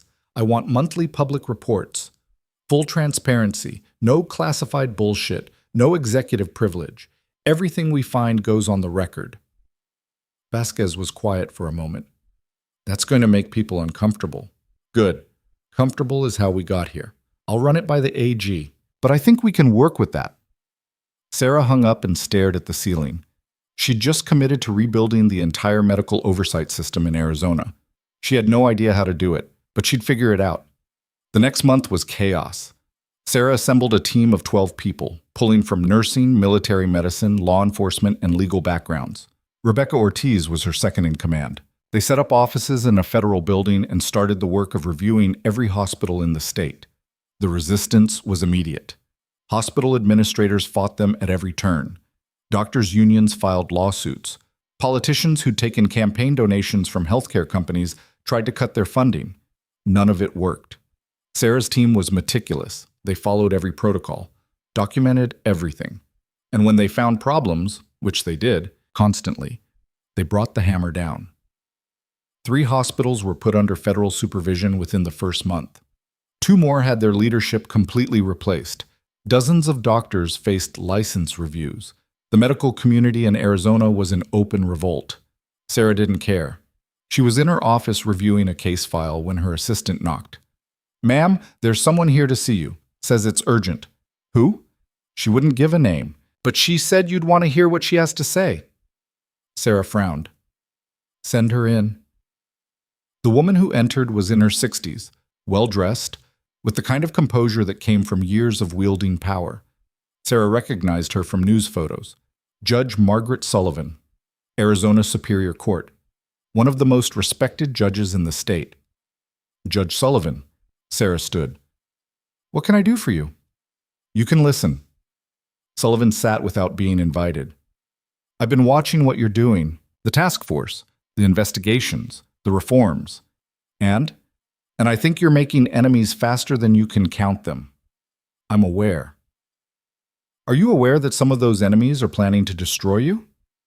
Sullivan pulled out her phone and showed Sarah a document.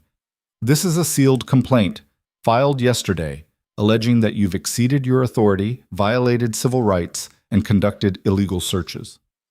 Sarah's stomach tightened. That's not true. I know, but truth doesn't matter if they can make it stick long enough to shut you down. Why are you telling me this? Sullivan met her eyes. Because 20 years ago, I tried to expose corruption in the medical system. I was a prosecutor then. I had evidence, witnesses, everything. And I was shut down, threatened, nearly disbarred. She paused. I gave up. I told myself it was pragmatic, that I could do more good by staying in the system, but the truth is I was scared. Sarah waited. You're not scared, Sullivan continued. Or maybe you are, and you're doing it anyway. Either way, you're accomplishing what I couldn't, so I'm here to help. She slid a flash drive across the desk. Everything I collected 2 decades ago. Names, documents, patterns. Some of the same people are still in power. Use it. Sarah took the drive. Why now? Because I'm retiring next month, and I don't want to spend my retirement wondering if I could have stopped this sooner. Sullivan stood. Be careful, Lieutenant. They're going to come after you hard. Make sure you're ready. After she left, Sarah plugged in the drive. What she found made her blood run cold. Files dating back 25 years. Complaints against Hartley and Associates, against hospitals, against medical boards. All of it documented, all of it buried. And at the center of it, one name appeared over and over.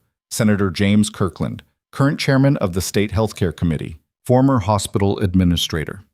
And according to these files, the architect of the system that protected corrupt doctors for decades. Sarah called an emergency meeting with her team. We have a problem, she said, pulling up the documents on the conference room screen. Senator Kirkland has been protecting this system since before any of us knew it existed.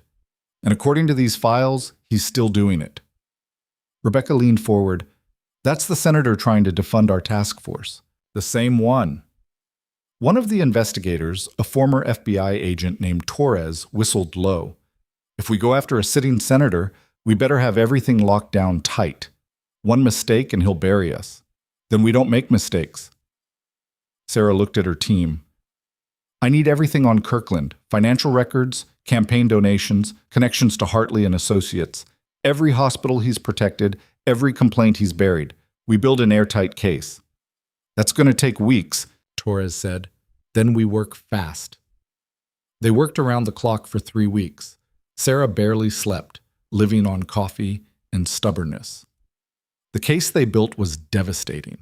Senator Kirkland had taken millions in campaign donations from hospitals and medical groups. In return, he'd blocked oversight legislation, buried investigations, and protected doctors who should have lost their licenses. When they had everything documented, Sarah took it to the Attorney General. Vasquez read through the file for 2 hours without speaking. When she finally looked up, her expression was grim. Do you understand what you're asking me to do? Arrest a senator for corruption and obstruction of justice. I'm asking if you understand the political fallout.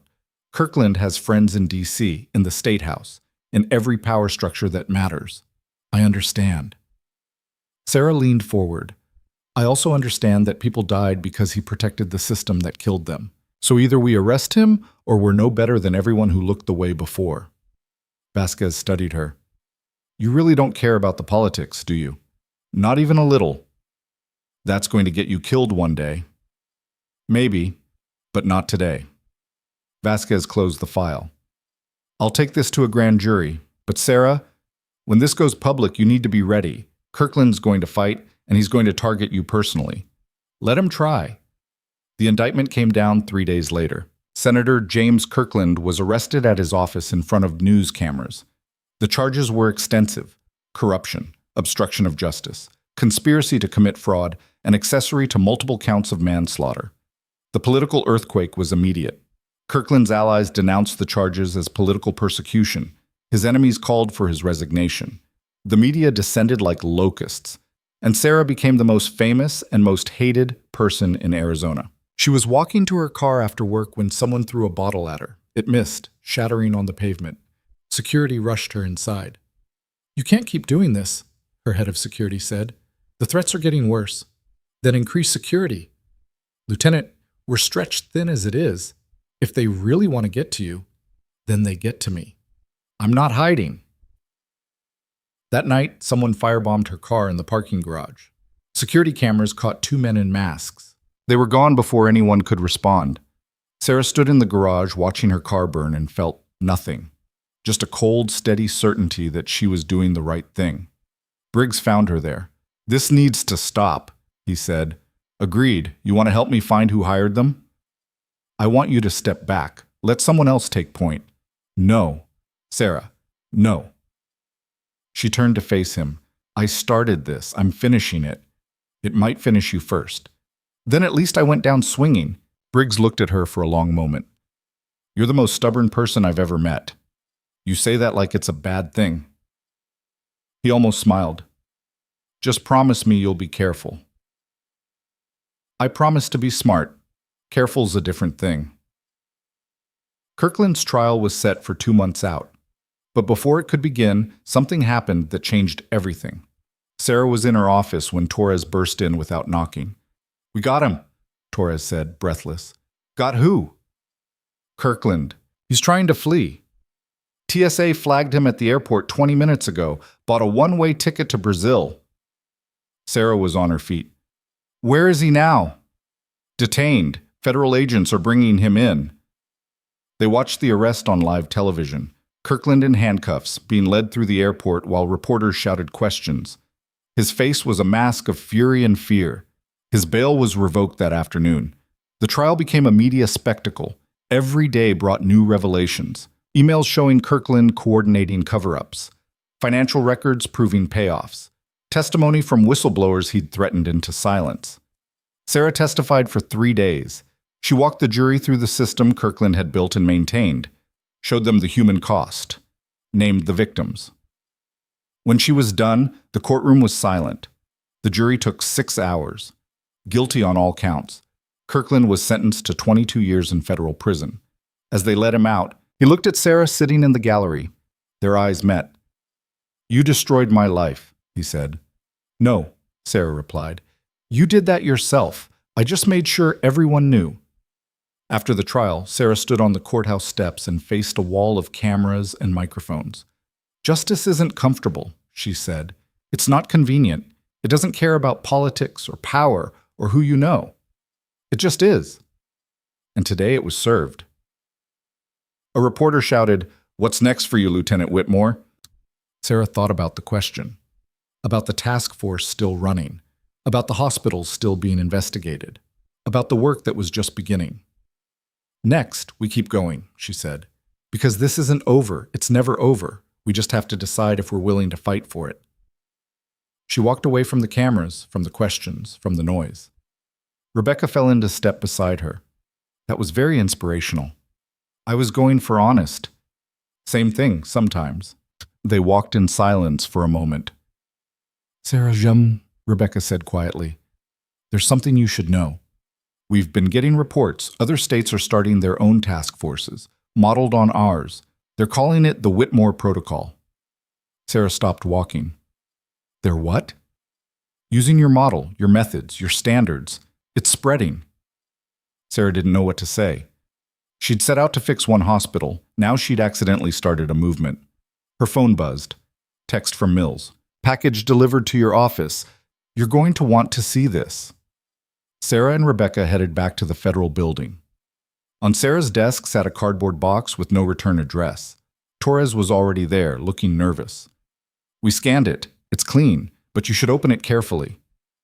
Sarah cut the tape and pulled back the flaps. Inside were files, dozens of them. And a note on top in handwriting she didn't recognize. Lieutenant Whitmore. My name is Dr. Elizabeth Monroe. I worked at Phoenix General Hospital for 12 years before I was forced out for reporting unsafe practices. I've been following your work. These files document everything I witnessed, everything I tried to report, everything they buried. I don't know if it will help, but I wanted you to have them. Because you're the first person who might actually do something about it. There are more of us out there, waiting, watching, hoping someone has the courage to keep fighting. Don't stop, please. For all of us who couldn't. Dr. Monroe. Sarah lifted the first file. It was thick, detailed, damning.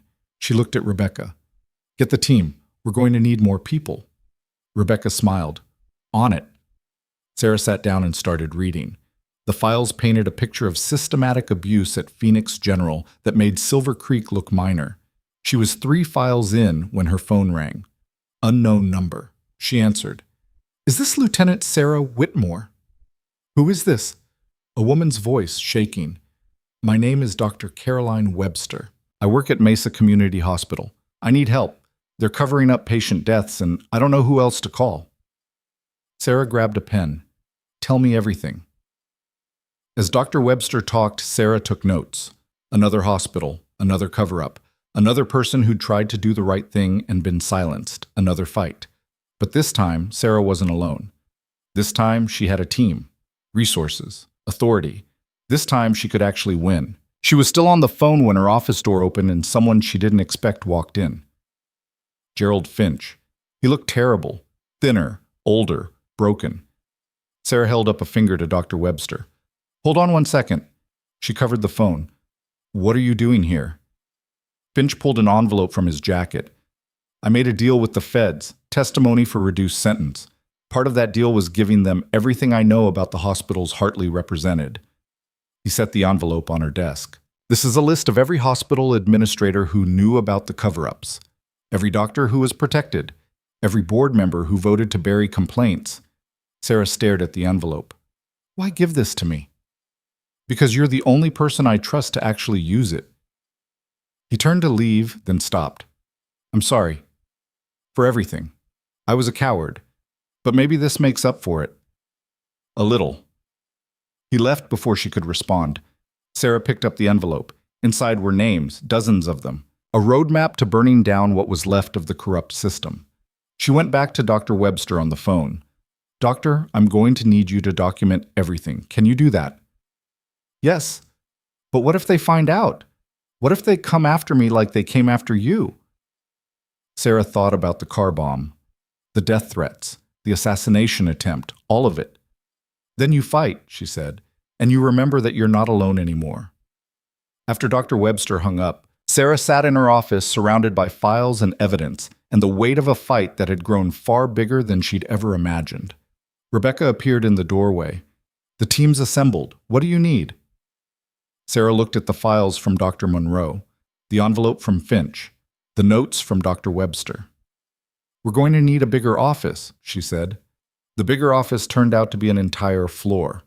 Federal funding poured in after Kirkland's conviction, and suddenly Sarah's task force expanded from 12 people to 47. They moved into a renovated building downtown with glass walls and the kind of modern furniture that felt sterile and purposeful. Sarah hated it, but she used it. Within 6 months, they'd investigated 23 hospitals across Arizona. 14 were placed under federal oversight. 3 were shut down entirely. Hundreds of doctors faced license reviews. Dozens lost their ability to practice. The backlash was vicious. Protests outside their building, death threats that arrived daily, a coordinated media campaign painting Sarah as a power-hungry tyrant destroying healthcare in Arizona. She ignored all of it and kept working. But the work was taking its toll. She was losing weight, sleeping 3 hours a night, snapping at her team over minor mistakes. Rebecca pulled her aside after she'd torn into a junior investigator for a typo in a report. You need to take a break, Rebecca said. I'm fine. You're not.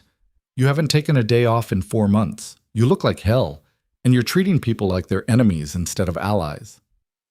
Sarah rubbed her eyes. They felt like sandpaper. I can rest when it's done. It's never going to be done. There will always be another hospital, another cover-up, another fight.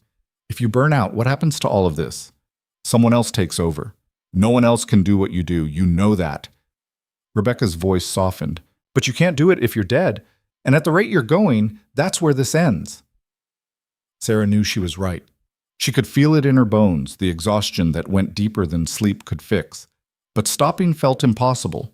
Every time she slowed down, she thought about Daniel Peterson, about all the people who died before she found her voice. 1 week, Rebecca said. Take 1 week. Go somewhere quiet. Don't check email. Don't read case files. Just exist. Sarah looked at her. And if something breaks while I'm gone? Then I'll handle it. That's what you built a team for. Sarah took the week. She drove to Sedona and rented a small cabin on the edge of nowhere. No phone signal, no internet. Just red rocks and silence. The first 2 days were torture. Her mind wouldn't stop running through cases, analyzing patterns, planning next steps. She paced. She made lists on paper because she couldn't email them to anyone. She felt like her skin was crawling. On the 3rd day, something shifted. She hiked out to an overlook and sat on the edge of a cliff, legs dangling over empty air, and just breathed. The anger that had been driving her for months, the rage at the system, at the people who died, at her own powerlessness before all this started, began to loosen its grip. Not disappearing, just settling into something she could carry without it consuming her. She thought about her time in Kandahar, about the soldiers she'd saved and the ones she'd lost, about how she'd learned to compartmentalize trauma because if she didn't, she'd never be able to function. She'd been doing the same thing here, compartmentalizing, shoving the human cost into a box so she could keep fighting. But maybe that wasn't sustainable. Maybe Rebecca was right. Maybe she needed to feel it, process it, let it hurt so it didn't hollow her out from the inside. She sat on that cliff until the sun went down and the stars came out, and for the first time in months, she cried. For Daniel Peterson, for Rebecca Ortiz, for every nurse who'd been silenced and every patient who'd been failed. When she drove back to Phoenix a week later, she felt different, steadier. The anger was still there, but it wasn't controlling her anymore. Rebecca met her at the office with coffee and a smile. You look human again. Barely. It's an improvement. Ready to jump back in? What did I miss? Rebecca's expression shifted. We got a break in the Phoenix General case. Dr. Monroe's files led us to a smoking gun. Internal memos showing the board knew about patient deaths and voted to cover them up. The DA is filing criminal charges against the entire board. Sarah set down her coffee. When? Press conference tomorrow. They want you there. The press conference was standing room only. Sarah stood next to the district attorney, a sharp woman named Lisa Mendez, who'd built a reputation on taking down white-collar criminals. Today, we are announcing indictments against the entire board of directors at Phoenix General Hospital, Mendez said into a wall of microphones. These individuals knowingly concealed patient deaths, destroyed evidence, and obstructed investigations into medical malpractice. This represents one of the largest cases of institutional corruption in Arizona history. A reporter shouted, Lieutenant Whitmore, do you think this will deter other hospitals from similar conduct? Sarah stepped to the microphone. I think it sends a message that nobody is untouchable. Not doctors, not administrators, not board members. If you put profit over patients, if you cover up mistakes instead of fixing them, you will face consequences. Some critics say your task force has gone too far, that you're conducting a witch hunt. Critics can say whatever they want. My job isn't to make people comfortable. It's to make sure hospitals are safe. She paused. Anyone who thinks accountability is a witch hunt should ask themselves why. The next 6 months were a grind. The Phoenix General board members went to trial one by one. Sarah testified in each case. The convictions were universal. Prison sentences ranged from 8 to 15 years. But something else was happening. Hospitals were changing, not because they wanted to, because they were terrified. New oversight committees formed. Complaint procedures were overhauled. Nurses were given protected channels to report concerns. The culture was shifting, slowly, painfully, but undeniably. Sarah's task force became permanent. The governor signed legislation creating the Arizona Medical Integrity Commission with Sarah as its director. Full authority, independent budget, direct reporting to the Attorney General. On the day the legislation passed, Briggs took her to dinner at a quiet restaurant in Scottsdale. You did it, he said, raising his glass. You actually fixed the system. Sarah clinked her glass against his but didn't drink yet. I didn't fix it. I just made it harder to break. That's the same thing. No, fixing it would mean it can't break again. But systems are run by people, and people always find ways to fail. She took a sip. I just made sure there's someone watching when they do. Briggs studied her. You've changed since Kandahar. So have you. Not like you. You were always good at saving lives, but now you're good at something harder, holding people accountable. Someone has to. That's not an answer. Sarah set down her glass. You asked me once why I didn't tell anyone at Silver Creek about my military service. The truth is, I wanted to be someone different, someone normal, someone who didn't have to fight all the time. She paused. But I'm not built for normal. I'm built for this. For standing up when everyone else looks away. And I'm done apologizing for it. Good. Because the country needs more people like you. The country needs people to stop covering for the ones who hurt them. They finished dinner talking about other things, small things, human things. For a few hours, Sarah felt like a person instead of a symbol. But reality was waiting. A week later, Sarah was in her office when Torres knocked. We have a problem. Mesa Community Hospital. Sarah looked up. Dr. Webster's hospital? Yeah. She filed a formal complaint against the chief of surgery. Sexual harassment, retaliation, and intimidation. The hospital's threatening to fire her. Sarah was on her feet. Not happening. Get me everything on that chief of surgery. Personnel file, complaint history, financial records. I want to know what we're dealing with. It took 3 days to build the case. The chief of surgery, Dr. Ronald Hayes, had a file thick with complaints. 15 different women over 12 years. All of them settled quietly with NDAs. All of them paid for with hospital funds. Sarah called Dr. Webster personally. "We're coming in. Federal investigation. Don't sign anything, don't agree to anything, and don't let them intimidate you." Webster's voice was shaking. "They're saying if I don't withdraw the complaint, they'll destroy my career. They're lying, and even if they try, we'll bury them first." The investigation into Mesa Community Hospital was swift and brutal. Sarah's team descended like a tactical strike force. They pulled records, interviewed staff, documented everything. Within a week, they had enough to put Dr. Hayes away for years. But Hayes had powerful friends. He filed an emergency injunction to stop the investigation, claimed federal overreach, violation of due process. His lawyers were expensive and aggressive. The hearing was set in front of Judge Margaret Sullivan. Sarah sat at the prosecution table while Hayes's lawyers argued that the task force had exceeded its authority. "Your Honor," the lead attorney said, "this investigation is a fishing expedition. There's no evidence of criminal wrongdoing, only allegations from a disgruntled employee." Sullivan looked at Sarah. "Lieutenant Whitmore, response?" Sarah stood. "Your Honor, we have documented evidence of 15 separate instances of sexual harassment spanning 12 years. We have financial records showing the hospital paid settlements to silence victims. We have testimony from current staff who witnessed this behavior and were threatened into silence." She placed a folder on the bench. "This isn't a fishing expedition. It's a pattern of abuse that the hospital enabled and protected." Sullivan reviewed the documents. When she looked up, her expression was cold. "Motion denied. The investigation proceeds. And Dr. Hayes, your medical license is suspended pending criminal charges." Hayes's face went white. His lawyers started objecting, but Sullivan cut them off. "I've spent 20 years watching powerful men destroy careers to protect their egos. Not in my courtroom, not anymore." She banged her gavel. "We're adjourned." Sarah caught Sullivan's eye as she left the bench. The judge nodded once, a silent acknowledgement between two women who'd fought the same fight in different ways. Dr. Hayes was arrested that afternoon. The charges included sexual assault, witness intimidation, and fraud. The hospital's CEO resigned the next day. The board issued a public apology and announced a complete overhaul of their harassment policies. Dr. Webster called Sarah in tears. "I don't know how to thank you." "You don't have to. Just keep being a good doctor. That's enough." But it wasn't just Mesa Community. The Hayes case opened floodgates. Women from hospitals across Arizona started coming forward. Stories of harassment, assault, retaliation.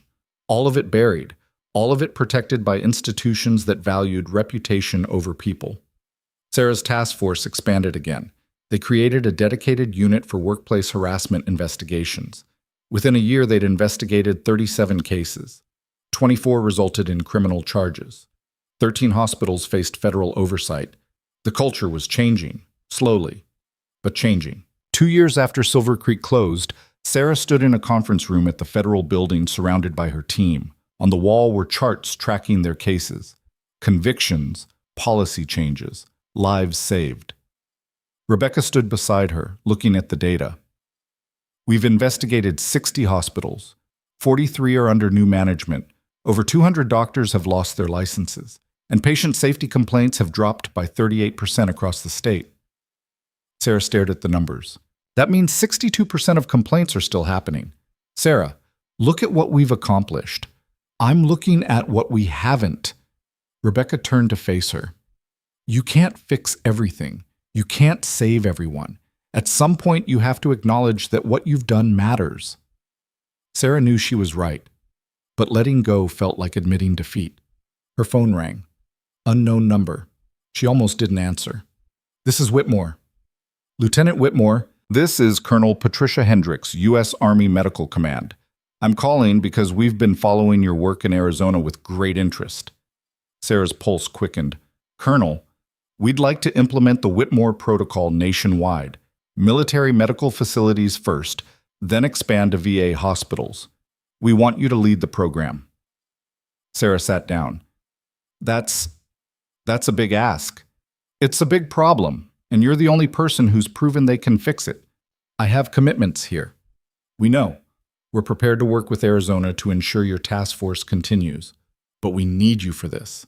The military needs you. Sarah looked at Rebecca, who was watching with raised eyebrows. Can I think about it? Sarah asked. You have 48 hours. The call ended. Sarah set down her phone and stared at nothing. What was that? Rebecca asked. The Army wants to go national with what we built. Are you going to do it? I don't know. This was only supposed to fix one hospital. Now they want me to fix all of them. Rebecca sat beside her. Do you remember what you told me after the Corbin trial? That justice isn't comfortable or convenient, that it just is. Yeah. This is the same thing. The work isn't done. It's just getting bigger, and you're the person who can handle it. Sarah thought about Daniel Peterson, about every person who'd died because someone chose silence over accountability. If I take this, I'll be gone most of the time. The task force will run fine without you micromanaging it. You built a good team. Trust us to do our jobs. Sarah smiled despite herself. When did you get so wise? I learned from the best. Sarah called Colonel Hendricks back the next day. I'm in, but I need full authority. No interference from brass, no political pressure. I run it my way. Done. When can you start? Give me a month to transition leadership here. We'll have everything ready. Sarah spent the next month preparing the Arizona task force to run without her. She promoted Rebecca to director, brought in new investigators, established protocols that would outlast her presence. On her last day in the Phoenix office, the entire team gathered for a send-off. There was cake, speeches, people crying. Pam showed up, which surprised Sarah. They hadn't spoken much since Silver Creek closed. I wanted to say thank you, Pam said, for not giving up, even when all of us were too scared to stand with you. You stood with me when it mattered. Not soon enough. Pam's eyes were wet. I think about that patient you tried to save, the one Corbin missed. I think about how I watched you get dismissed and didn't say anything. I've carried that guilt for 2 years. Sarah squeezed her hand. You're saying something now. That's enough. After everyone left, Sarah stood alone in her office. She'd spent 2 years here, 2 years fighting, 2 years watching the system bend and break and slowly rebuild itself into something better. On her desk was a framed photograph someone had given her. It showed the Silver Creek staff on her first day. Everyone gathered for a group photo. She looked so young in it, so hopeful. She'd believed she could make a difference by just being good at her job. Now she knew better. Being good wasn't enough. You had to be willing to fight, to sacrifice, to stand up even when everyone told you to sit down. She packed the photo in a box with the rest of her things and walked out. General Briggs was waiting in the parking lot, leaning against a black SUV. Thought you might want a ride, he said. To the airport? To the future. They drove in comfortable silence. When they reached the terminal, Briggs put the car in park but didn't get out. I knew you'd do this, he said. When I walked into Silver Creek that day, I knew you'd change everything. You gave me the opportunity. I gave you a platform. You did the rest. He looked at her. The military's lucky to have you back. I'm not coming back. I'm moving forward. Same thing. Sarah smiled. That's what I told you at dinner. Must be true then. She got out of the car and grabbed her bag from the trunk. Briggs rolled down the window. Lieutenant? She turned back.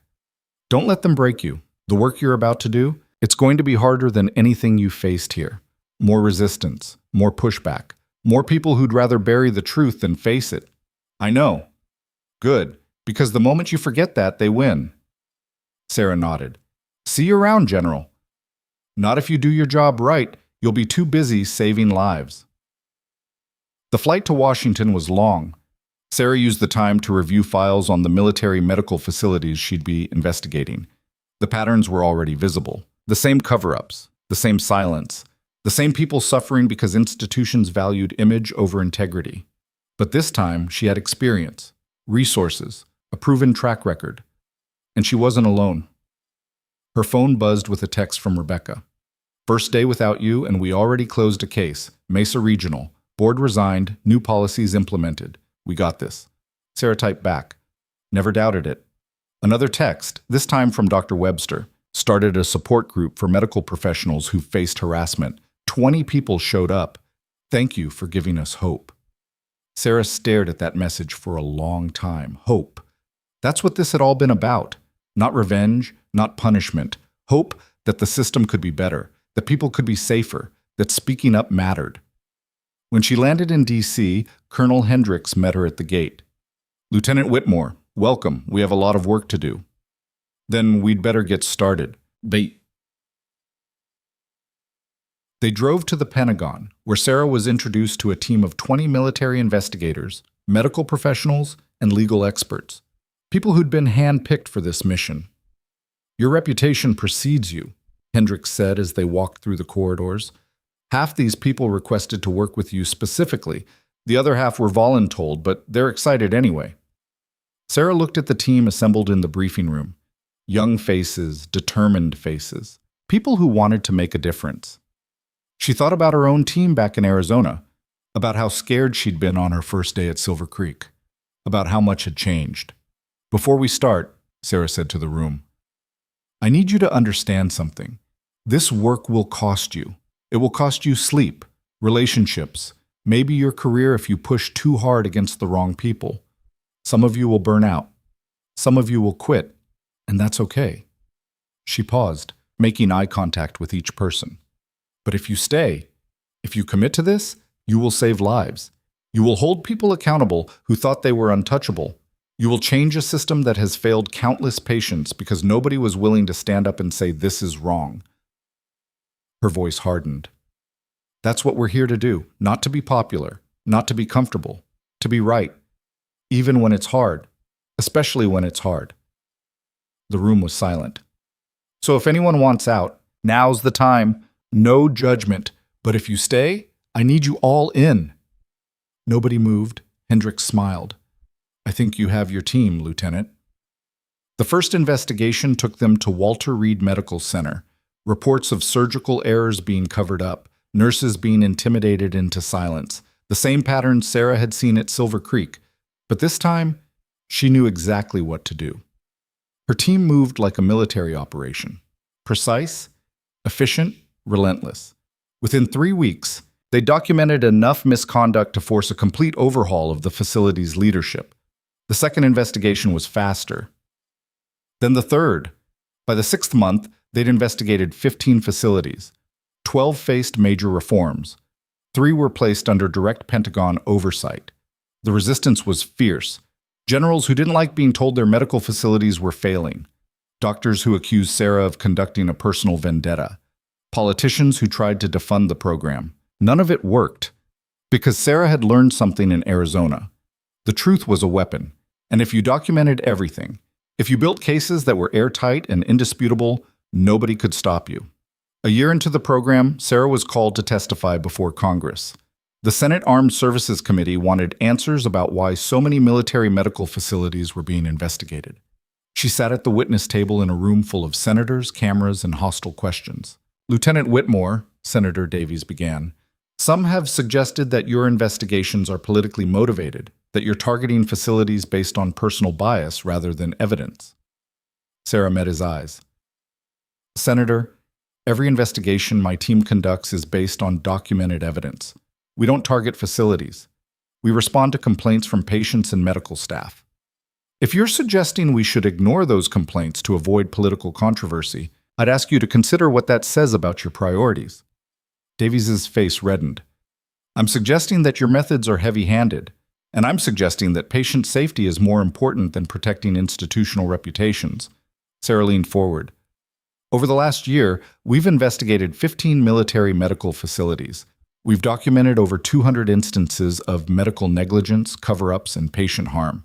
We've removed 43 doctors from practice and forced 12 facilities to completely reform their oversight procedures. She pulled out a folder and opened it.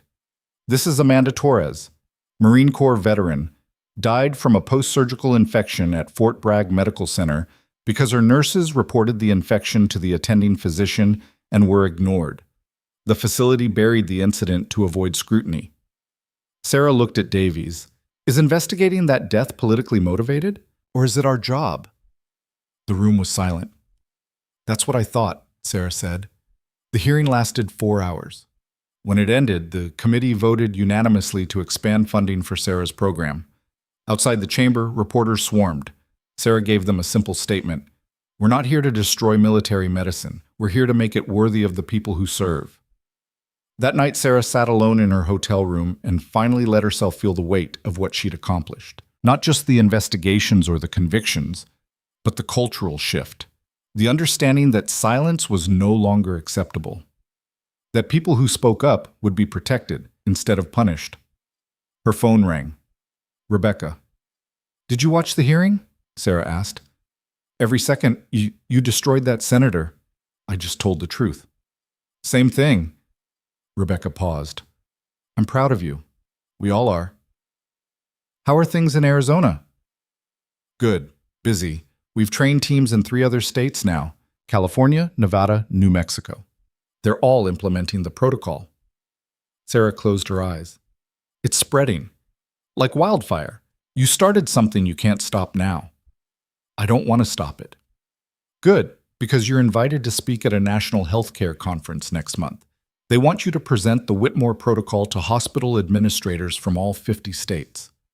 Sarah's stomach dropped. That's terrifying. That's impact. Will you do it? Sarah thought about Daniel Peterson, about Rebecca Ortiz losing her career for telling the truth, about Dr. Webster and Dr. Monroe and every person who'd reached out asking for help. Yes, she said. The conference was in Chicago. 2,000 healthcare administrators, doctors, nurses, and policymakers. Sarah stood backstage listening to the introduction, feeling the old fear creep in. Then she remembered standing in Silver Creek's atrium while General Briggs told 200 people who she really was, how terrified she'd been, how certain she was that everything would fall apart. It hadn't fallen apart. It had gotten better. She walked onto the stage to applause, stood at the podium, looked out at 2,000 faces. My name is Sarah Whitmore, she began. 3 years ago, I was a nurse at a hospital in Phoenix. I watched a patient die because a surgeon was too arrogant to listen when I told him something was wrong. I tried to report it. I was suspended. The room was absolutely silent. That suspension was the best thing that ever happened to me, because it forced me to stop playing by rules that were designed to silence people like me. It forced me to stand up, to fight, to demand accountability from a system that had forgotten why it existed. She clicked to the first slide, images of Silver Creek Medical Center. This is where it started. One hospital, one corrupt surgeon, one administrator willing to cover up deaths to protect revenue. Click. This is where it went. The next slide showed a map of the United States with dots representing every hospital her protocol had reached, hundreds of them. The Whitmore protocol isn't complicated. It's 3 simple principles. First, believe the people on the front lines. Nurses, techs, junior doctors. They see things administrators don't. Listen to them. Second, document everything. Make it impossible to bury the truth. Third, protect whistleblowers. Make speaking up safer than staying silent. She paused, looking out at the sea of faces. Some of you are wondering if this applies to your facilities. The answer is yes. Every hospital has blind spots. Every institution has people more concerned with reputation than patients. The question isn't whether you have problems. It's whether you're willing to find them before they kill someone. She spoke for 40 minutes. When she finished, the room erupted in applause. But more importantly, a line formed at the microphones for questions. The questions lasted 2 hours. Administrators wanting to implement the protocol, nurses sharing their own stories of being silenced, doctors asking how to create safer reporting cultures. Afterward, a young nurse approached Sarah in the hallway. She looked familiar, but Sarah couldn't place her. You don't remember me, the woman said. I'm Jessica. I worked at Silver Creek. You trained me. Sarah's eyes widened. Jessica, how are you? Good. Really good. I'm at Phoenix General now. I'm on the safety committee, the one they formed after your task force investigated them. She smiled. I wanted to thank you for showing me that speaking up matters. I file reports now when I see something wrong, and people listen. That's all I wanted, Sarah said quietly. People to listen. They're listening, finally. That night, Sarah stood on the balcony of her hotel room looking out at Chicago's skyline. Her phone buzzed with messages, requests for interviews, invitations to speak, hospitals wanting consultations. But one message stood out, from General Briggs. Saw your speech online, Kandahar would be proud. Sarah typed back, I'm just doing what you taught me. Never leave anyone behind. 3 years after Silver Creek closed its doors, Sarah Whitmore stood in the atrium of a newly opened hospital in Phoenix. Not Silver Creek. That building had been demolished. This was something new, built from the ground up with the kind of oversight and transparency that would have been unthinkable before. The hospital's name, Daniel Peterson Memorial Medical Center. His family had fought for it, used the settlement from Silver Creek's bankruptcy to fund a facility built on the principles Sarah had championed. Safe, accountable, transparent. Sarah had been invited to the ribbon cutting. She stood next to Peterson's widow, a woman named Ellen who'd spent 3 years fighting for her husband's memory to mean something. He would have liked this, Ellen said, looking at the building. He always said healthcare should be about helping people, not making money. I'm sorry, I couldn't save him, Sarah said quietly. Ellen turned to her. You did save him, just not the way you wanted. You made sure his death meant something, that other families wouldn't have to go through what we did. She squeezed Sarah's hand. That's enough. The ribbon was cut. The doors opened. Patients began arriving. Sarah watched them enter, watched nurses and doctors moving with purpose and care, and felt something she hadn't felt in years.